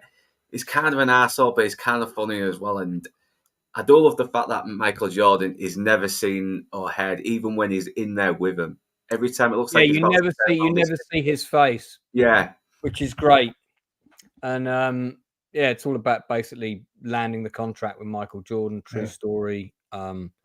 Pretty close to the truth, from what I understand. I saw it. I can't remember if I saw this at the cinema. It had a cinema release in the UK, but it dropped on streaming almost like a week later. It was really the gap. And it's a shame as well, because I mean it's a very laid back movie, but you still love these characters. You still want to see them kind of achieve what they're trying to do, and everyone's very charming on it. And I love that little speech that Matt Damon gives to Michael Jordan, like, everybody in here, when this is done, we will all be forgotten about, but you will live on. And he plays it so fucking well. And Affleck does a great job directing it as well. I thought he wrote the script on it as well, but sadly he doesn't.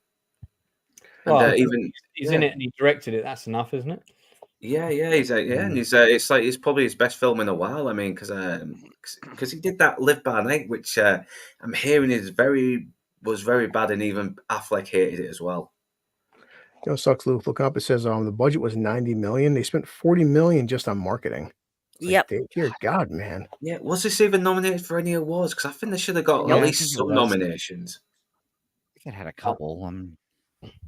Nothing big though. It didn't have anything. It didn't win a bunch of shit. I mean, that's I thought this was okay, in all honesty. I don't know, it wasn't terrible. I really hated the wigs because I could tell every wig was the fake. wigs were very wig-like.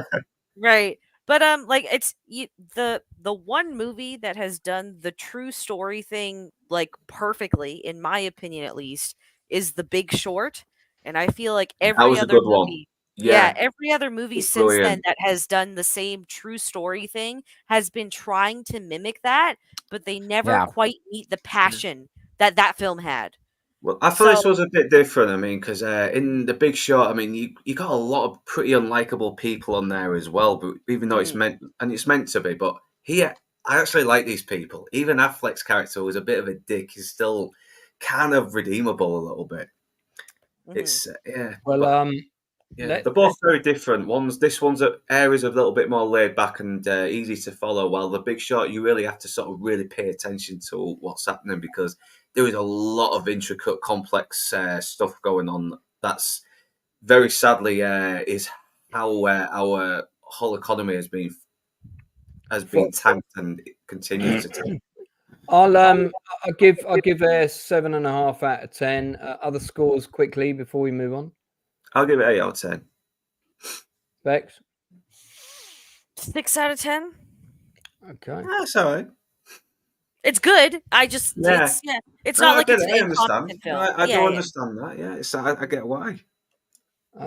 Well, as you brought it up, The Big Short. The genre you're looking for, Vex, is it's now called the encyclopedic film, and this is like starting with like Scorsese with Goodfellas and Wolf of Wall Street. It's like a movie that tries to like get you to know everything, with like expository narration. But yeah, you're right. Ever since The Big Short, like all these, they're trying to do like Scorsese style, all these like true stories. Yeah.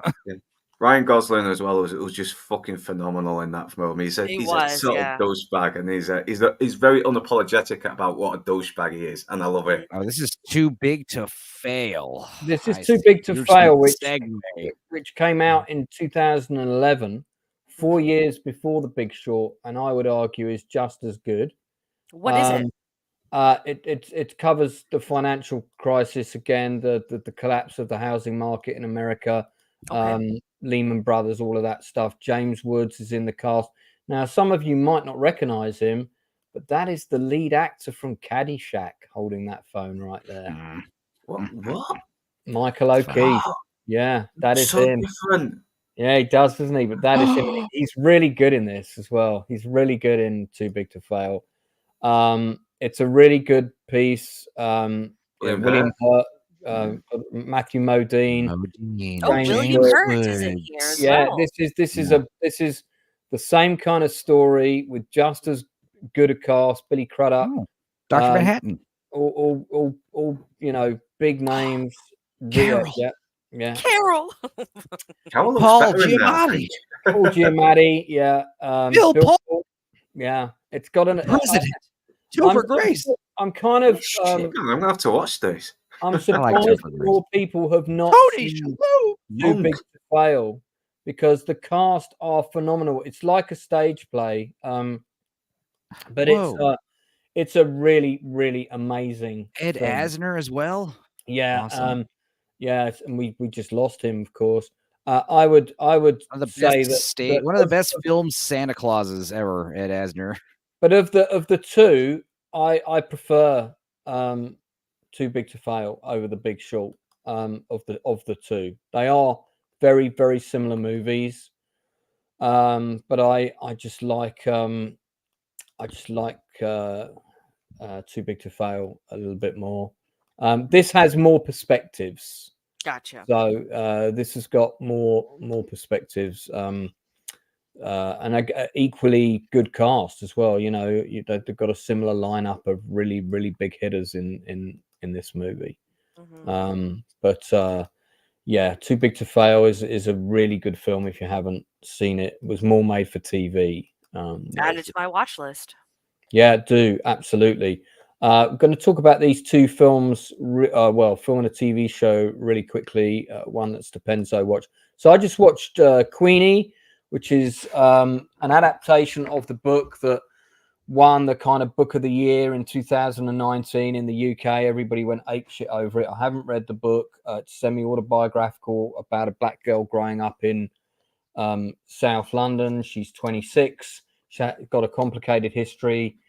It's I think it's 8 parts. Each episode's about half an hour, so you can rock through the whole show pretty quickly. It's on Channel 4. It actually dropped yesterday, so I was binge watching it until wanko o'clock in the morning. You know, not a good time to stay up. The lead actress, Dion Brown, is phenomenal. She's really great. A lot of it revolves around a complex history that she has with her mother and so forth, and she's kind of brought up by her aunt. She has a complex history of self-destruction with relationships, some of which she goes through in the show, but she's basically a good person, and not everything is her fault. I did have a big gripe with the show, and it's the same gripe I had with Dreaming Whilst Black, which is a similar kind of show told from the point of view of a young black man trying to make his way in media, and that is that basically all white people in these shows are cunts, and I have an issue with that because like everybody almost is, if their character is white, they're either self-entitled, an awful person. They stab them in the back. I think there's one good one, this girlfriend. And I get that may have been the writer's personal experience of life, but if you're going to argue this case of representation in drama all the time we've got to have a gay character, and we've got to have this, and we've got to have that, because that's representative of what culture's like now, that's representative of London, etc., etc. You know, not everybody is like that. I have, I mean, maybe it's just me, and maybe it's because I'm quite laid back. I have an extremely eclectic friendship circle of people from all walks of life, cultures, sexuality, background, etc. For me, that makes me a better writer. Because I'm able to draw on different experiences and friendships when I'm creating characters for scripts and books and things. But, you know, I never kind of try to tar my depictions of one demographic with a particular brush. And I've seen this happening in some content that we get at the minute, and it's starting to annoy me. Now, that caveat said, this show was very good. So I did like it. I hope it gets a second season. I thought it's extremely well made. Another film that's pretty similar, that's also set in South London, but is a rom-com, is Rye Lane. I did a review of this show on my channel before,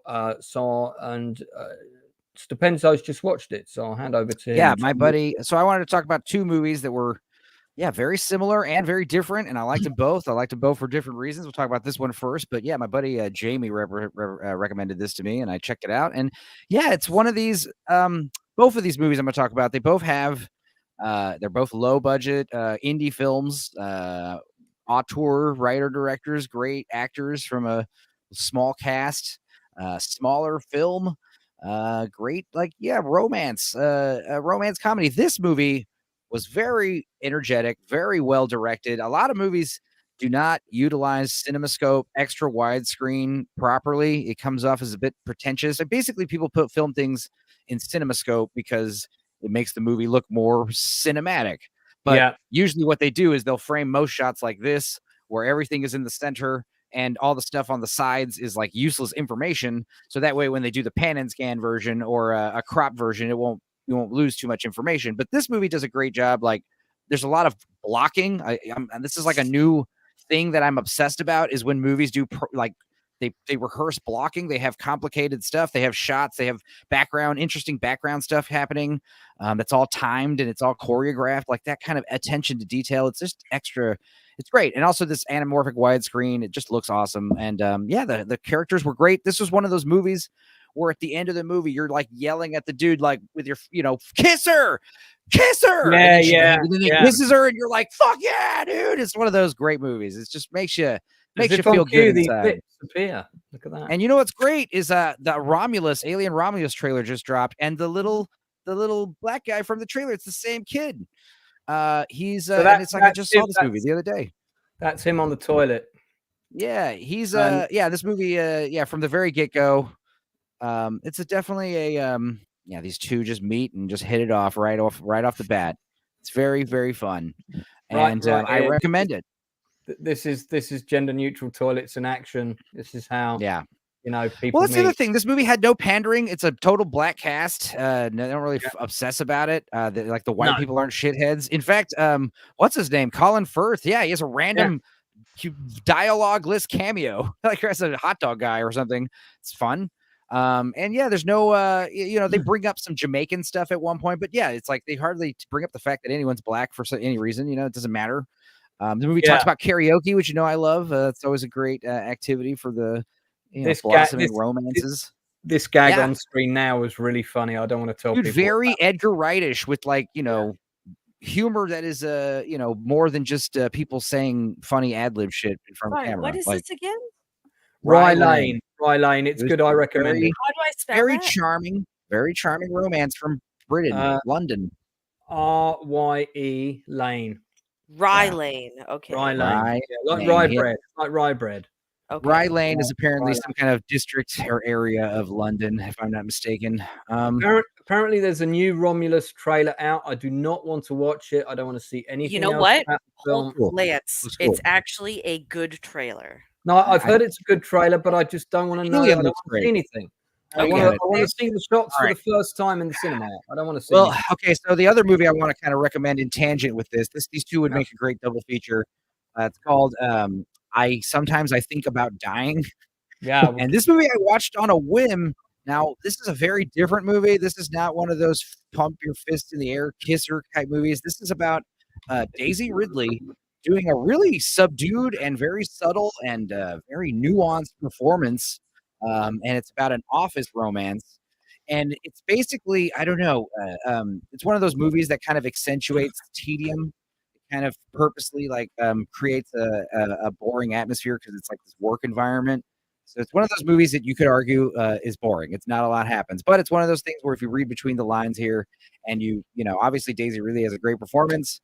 And it's just one of those movies. It was also sweet, but it wasn't as optimistic. It was a little dark. And Daisy Ridley, it's sad what happened to her. She's got some good acting chops. I would recommend this one. That bridge that collapsed. It's probably not the same one, but the one that the boat went into, and you could totally fall asleep to this movie. It's one of those movies, but it is also dark and twisted. And this character that she plays is strange in a good way. It's cute. It was having seen this, do you? I've only seen her in Star Wars. How do you say about her acting chops? She is like I said, it's very reserved, very subdued, but then she has this big great moment at the end, and it's great. A lot of shots of feet in this film. I bet Quentin Tarantino's a big fan of this movie. Yeah, I don't want to give too much away from either movie. I would say just walk into them and enjoy yourselves. I would say watch both of them back to back. You'd like it. I don't know which one you should watch first because, I don't know. Sometimes it's good to kind of do the, death proof thing and kind of just end it on a smaller scale note. I don't know. This movie is definitely less bombastic and fun than the previous one. I'd say Rye Lane is a solid 8. And this movie could be like a good 7. But yeah, I recommend both of them, especially if you're into they both feel like, especially Rye Lane feels like an elevated, I hate to say it, Hallmark Lifetime style romance movie. Just all feel good all around. Rye Lane is a good film. I would hands down. I really liked it. I thought I did a video about it. You don't like Rye Lane? You're a heartless bastard and a racist. So there. Okay, before we start on our trail of beginning to wrap up, has anybody got anything else they wanted to plug? Yes, Inside Man. Psychoville. Oh, yes, that was on the list. Sorry, I nearly forgot.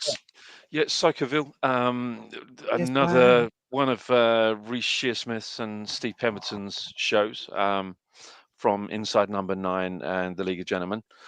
It's a bit of a weird thing, actually. It's I mean, they did 2 seasons and a Halloween special.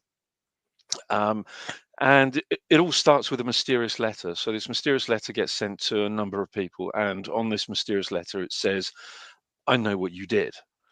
Last summer. Yeah. Sorry. And of course, everyone's kind of a little bit paranoid. So one of these letters goes to Dawn French's character, who plays a nurse, and she's actually a nurse in a maternity unit of a hospital.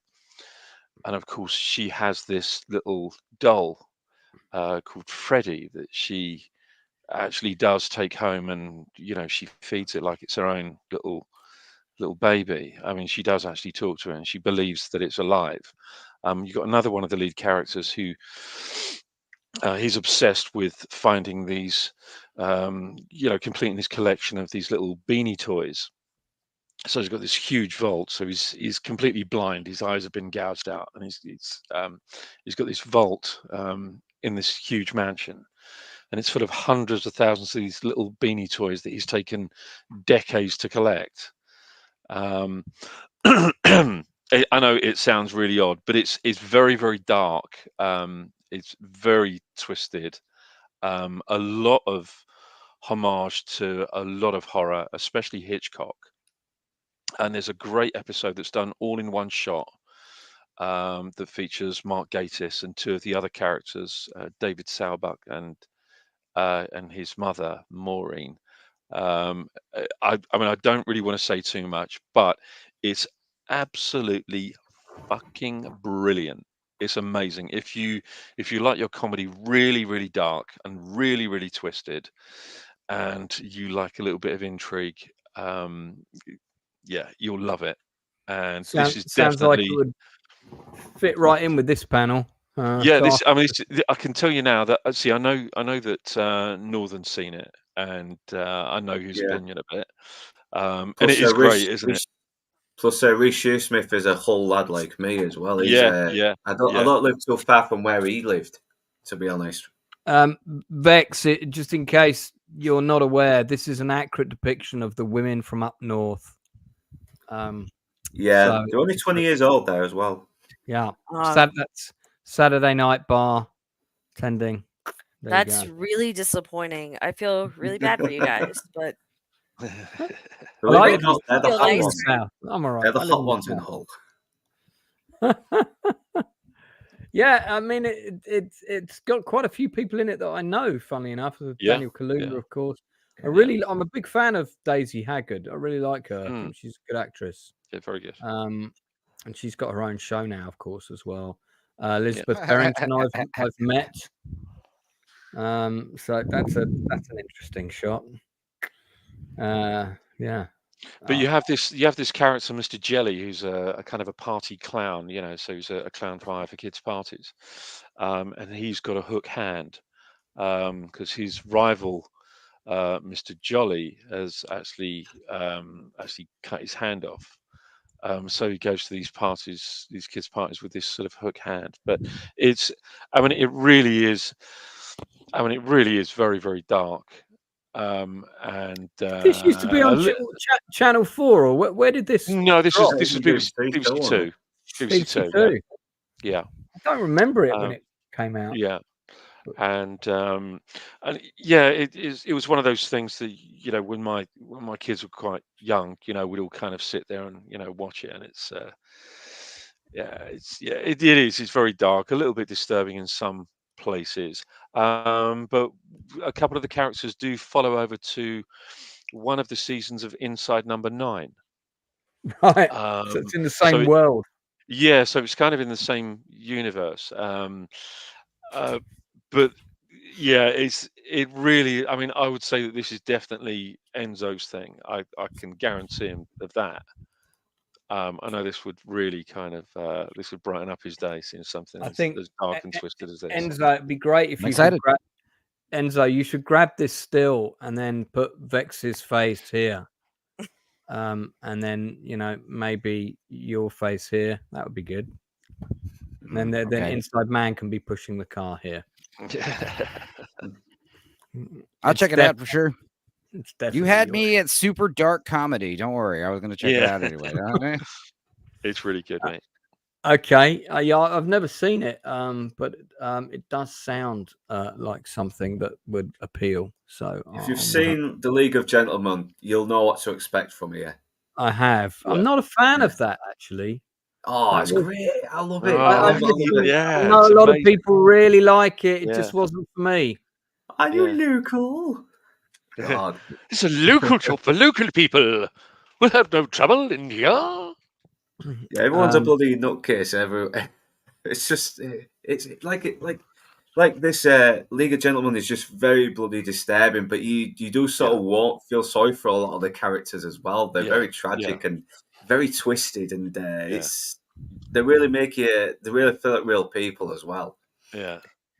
Anybody else? The strangest one is Papa Lazarou, isn't it? Hello, Dad. Yeah, he's always stealing people's bars all the time. Yeah. Has anybody else got anything else they would like to shout out? TV show or film before we do our rounds of what have you got coming up? Nope. I think we covered quite a bit tonight. We covered quite a lot. So great. Well, it's been great having a lady in the house for a change. Yeah. Thank you. Thanks for coming on, Vex. And apparently you're available every Tuesday now, so now we can pay you the big bucks to be here every week. Awesome stuff. Yep. Can't guarantee it'll be as fun every week, but we'll try and always talk about Scavenger's Reign just to make it interesting. I like being able to talk about the things that I'm watching week by week, because all these other shows I go on, it's usually we watched this movie or this show, so we're only talking about this. But I like being able to discuss all the other things. So I'm gonna go watch that Miriam documentary right after we sign off of this. I've got it all downloaded now. Yeah, it's worth seeing. And I mean, I've been watching a lot of documentaries recently, and I think the thing that's really interesting about that one, apart from the obvious issues that it explores, is the time that it took place. And and I think it's quite important. I think anybody that's going to make a reality television show should fucking watch that show first, to take care with the people that they have on. The only other one I had to mention, it's the other good documentary that I saw. It's 4 parts. It's also Channel 4. Very, very good show. Everybody will know the story of Nicholas Rossi, who basically was a narcissistic psychopath from America, who changed his identity, faked his own death, came over to the UK, dated a couple of different women here, scammed one of them out of a load of money. Then this is a series? Yeah, it's a 4-part documentary series. Then married another woman, traveled to Scotland, and just as we were coming out of the pandemic, the FBI found him, and he claimed he was in fact Arthur Knight. He had an oxygen mask on, and was saying that it was a mistaken identity. He was not Nicholas Rossi. It's a really interesting story. If you haven't heard it, there's been a couple of shorter documentaries about it, and it was massive news when it happened. Yeah, I've seen the 2012 documentary. Yeah. I mean, this guy was an utter psychopath. Why the woman who's, I think she's still married to him now. Yeah, Irish lady, isn't it? Yeah, and the conclusion is, from journos and whatnot, is that she must have known and must have colluded with him, because she was, I guess, so taken in by him to the point that she was prepared to help him cover up his past and fake his death, because they worked out that she would have been around with him at the time that he did that. Either that, or she's just mind-numbingly stupid. I mean, it's incredible. He's laying down that pipe. Yeah. I wish that this maybe had a different fucking name because I can't find it. The 2012 Yeah, I mean, I documentary immediately keeps think going of a up. Gary Sinise movie, Imposter, which I love. But yeah, It's there's called there's a few things called so Imposter. the full title of it is quite hard to find, but the full title of it is Imposter: The Man Who Came Back from the Dead. Okay, let's better. see. Let's see if So- India The has it. man who came back from the dead. While Vex is looking to watch that via completely legal means, we'll just talk about what we've got coming up. So tomorrow, I am going to be interviewing Simon Lewis, who is the man who made the book about the making of A Bridge Too Far, which is going to be great to talk about because it's my favorite historical film of all time.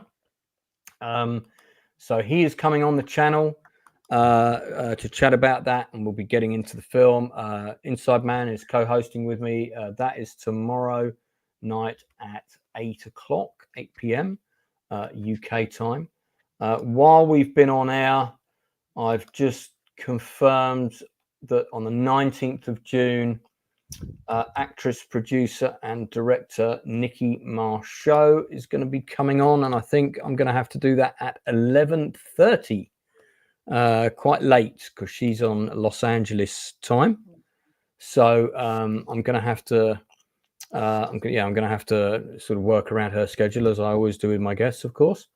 But yeah, the making of A Bridge Too Far is going to be a really interesting one. I can't find the individual artwork only on my Facebook page, but there's the book. It's available now to purchase. My book should be arriving tomorrow, apparently. So in fact, it should have arrived today. Amazon, what's going on? But he sent me an electronic copy of it to read, which I have been plowing through. So yeah, we're gonna get into that tomorrow. On Monday, the 10th of June.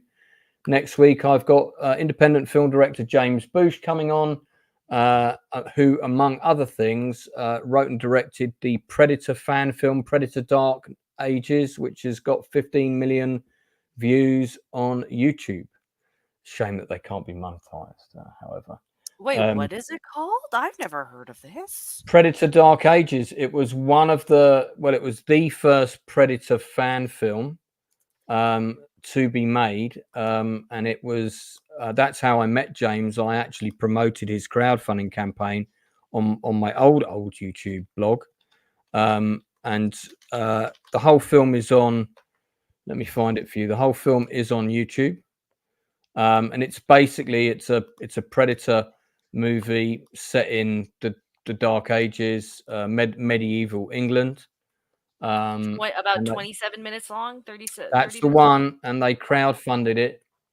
They crowdfunded it. As I said, I learned about it when they were doing the crowdfunding. That's how I came to hear about it. I'll chuck the link for people in the chat. Thank you. So that you can. There you go. So he's got a couple of other films in the works. He also did Cannibals and Carpet Fitters, which is a horror comedy that's a lot of fun. Mm-hmm. I'm currently writing a World War I horror film with him, so we'll have plenty to talk about. So that's 3 interviews lined up, plus the Nielsen ratings, plus the usual bollocks nice. that we'll be getting into. And I'll just show you guys who Nikki Marshall is, and I've been trying to get her on for over a year. Because she's just made her directing debut, and originally I was going to have her come on and just talk about her acting career. She just made a movie called Summer of Violence. She was in The Shield, played a fairly significant character in 1 season of The Shield. So this is Nikki Marshall, she's going to be coming on. She's done loads of different drama shows. She also did Animal Kingdom, was an FBI agent on that, and like I said, is now working as a producer and a director. Detroit 187, 6 Feet Under she was in as well. So quite a few different shows. There she is with good old Jerry. Ringmaster, the movie. Yeah. Hell yeah. Dude, the episode of Boondocks making fun of soul food is one of the funniest things ever. I like soul food. There she's in Low Life. Pretty interesting career. Somebody I'm really looking forward to talking to. So, yeah. So, Stupendolicious, what have you got coming up? Well, I did, like I said, if you want the lowdown on MILF Manor season 2, first 3 episodes, I talked about that for great lengths last night in the middle of the night. I have some bad news and some good news. The bad news is me and Northern English Bastards, we watch of The Hard Way has been rejected and it remains blocked. So I will have to re-edit it, but it's okay because I have a couple backups. One of them just got approved. It just passed the dispute, and it's the 2 Ewok movies back to back. So we're going to be releasing that tomorrow. I got the news for this right during the stream, so I will get a chance to do another editing pass on The Hard Way. I'm not worried about it. It's more work. It's not a big deal. It'll happen. But in the meantime, you're going to get 2 horrific Star Wars movies sandwiched in about 50 minutes, back to back. They're bad. So enjoy. That'll be tomorrow around 2:30. I'll go live, so watch it whenever. And yeah, I'm taking a break from the Gooch streams for a week.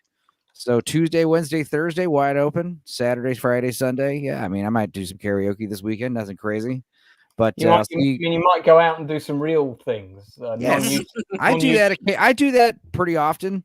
But also, yes, next Sunday, 7 p.m. Central Standard Time, we'll be back for Dorkside episode, and I'll be popping up wherever I'm invited, Well, if I'm up and I'm drunk and I can come on again, I'll be there for sure. All y'all. So for sure. Bummer, it's black. Anyway, all right, Bex, what you got? Well, we're not going in any sort of order here, eh? Okay. We are. We're what I'm doing is I'm moving along and then going down. Favorite to least favorite. That's the order he's going in. I have a video premiering in about 2.5 hours on my channel at Vex Electronica. I am coming out of YouTube hiatus officially with this one. So you can come and check that out if you're still awake. That would be great. I like chatting with people in the live chats. What is the video? What is the video?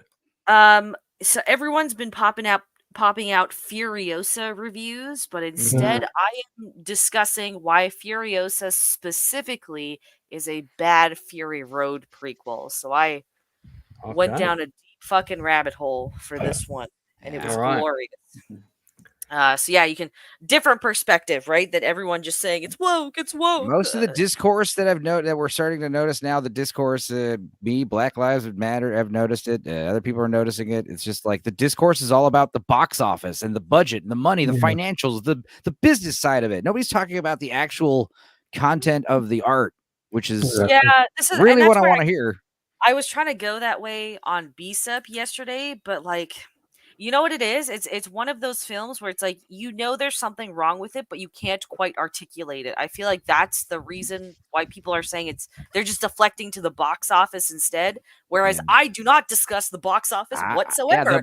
All the movies are suffering right now. It's not specifically Furiosa. It's the worst summer ever, worst Memorial Day ever. It's not Furiosa's fault. It's our fault for not nobody's making good movies where nobody's going to see movies. Yeah, so I just, sometimes you have to go with the flow of the conversation. It is what it is. But yeah, I do not mention the box office once in my videos. So you can. That's good. If you want some genuine criticisms about it that don't involve the terms woke or girl boss, come along. And that's 99% of the conversation right now. Which is stupid. And then other than that, Mrs. Sassy Sasquatch, I will be on her channel Friday evening. Yeah. For our monthly female perspective. I have prepared a slideshow on why Angelina Jolie is a terrible person. So boy, how did the slideshow? Whoa! What's why? Well, Angelina Jolie sucks. She is. Yeah. She is. So she locked her titties off preemptively, so that's an F in my book. Let's limit the hate here, please. So there was news that came out this past week that her and Brad's oldest biological daughter is planning to remove the Pitt name from her last name, so it'll just be Shiloh I heard Jolie. about that. And a lot of people are like, "Oh, Brad must have done some horrible. Brad's up to." I'm just like, are people all forgetting that Angelina Jolie has like 30 years of the sussest behavior possible? Yeah. So in compiling all that, I'm just like, oh, female perspective is coming up. Let's just make a slideshow. Was she getting up with her brother 20 years? 20 She years made ago out with to him when get she that? won an Oscar. It was a little weird. Yeah. She's like, I won, and then her and her brother just like, well, just like look that. Look at how the bad relationship she had with her father, right? Yeah. How that all went down. Now look at what is happening with her own daughter and her ex-husband. It's the same story. Well, her dad's hella based. Yes, he is. John Voight's a fucking legend. Is that a joke that you guys do the female perspective once a month? Yeah, it's only meant to be a once. gotcha. We were thinking about bringing it twice a month, but it's just like it's a scheduling thing. That's of course, once a month. You get it? And I know. Yeah, there you go. When the moon is full and red flowers are blooming, the ladies commit to their witch coven of gossip. Max, I just thought of a great title for that stream. I'll tell you when we get off there. So, great. Okay. Well, Max, we love you coming on. Thank you for having me. Thank you. He's lost it. Anytime I get Inside Man to do It's contagious. I'm very happy. Northern, anything you want to plug quickly before we all die? All right, well, I've just released my One Punch Man review, and I've got Live and Let Die stream coming up at 11 p.m. with Inside Man, Ghost in the Craig, and Tony Down Under. When are you doing Live and Let Die? Friday, 11 p.m. And after that, I'm going to be doing it 7 p.m. on a Friday from now on. Wicked. The first time I saw Live and Let Die was double bill at the cinema with The Man with the Golden Gun on re-release. So it was good. It was good. One of the funkiest James Bonds ever. Yeah. It's definitely better than The Man with the Golden Gun. Miles ahead. My favourite scene in the Live and Let Die is when he goes back to the club and he avoids the booth chair that's like revolving. Yeah. Takes what he thinks is the safest table. Like he still gets fucking lowered, doesn't he? And it sinks down into the floor, and they still get him. That was really funny. Yeah, I did like that. That was good. And then, of course, the whole Orleans sort of death thing, and the guy gets stabbed by the little guy, and they put the coffin down on top of the body, and then it all becomes like a dance, and everybody celebrates. Yeah, it's a pretty dark Bond movie. It is. It is very funny. I mean, there's a part where the Rosie Carver starts questioning herself, and is like, "Well, I'm sure I'll be able to lick you into shape." Indeed. Yeah. Roger Moore's just so good with the one-liners. He really was. I saw Spy Love Me at the cinema only 2 weeks ago, and I'm going again to see it on Friday. Nice. So, yeah, there you go. Killing the British and Lobster. Yeah, allow me to enlarge your vocabulary. Right, okay. Inside Man, I know you haven't got anything to say because you're too busy laughing. So on that bombshell, I want to thank all of my guests for coming on, making this a particularly fun stream. Sure. I've covered a lot of topics, some of them a bit controversial, but we are here predominantly to try and recommend stuff that we think is good, that we think that you should watch. Occasionally we'll steer you away from something we thought was going to be good but wasn't. So tomorrow, don't forget to tune in for The Bridge Too Far with Simon Lewis at 8 p.m. And I might do an Acolyte stream after that. I might do. Let me know. Yeah, listen, man. I might do one around sort of 11 my time. If anyone, I'll watch it. On. Yeah, no, I don't want to do it on my own. So obviously, some of you it would be mandatory. Well, I'll listen to Vex's video because in 90 minutes we have the pumpkin. We're doing the crow. So, the pumpkin. Yeah. I didn't schedule that out properly, so it's going to be while the pumpkin is doing the crow, and I feel really bad about that now. But it is what it is. The pumpkin's clashed with me plenty of times. So don't feel too bad about poking the pumpkin. Tuesday's just I was hoping to get it done before MMM yesterday, but it's just I hate editing. That's it. Yeah. We all do, but it's worth it in the end, though. Yeah, exactly. Vex, don't schedule your videos around Eminem. All right, okay. On that bombshell, And did you guys watch the new thanks Eminem for music everybody in the video for chat. Houdini? That was Yeah, good. yeah, really That's good. cool. What? Really good. Yeah, he's got a new music video. Houdini. Slim Shady's back, y'all. Check it out. It's Yeah. funny. People are always really pissed good. off. I absolutely think that we should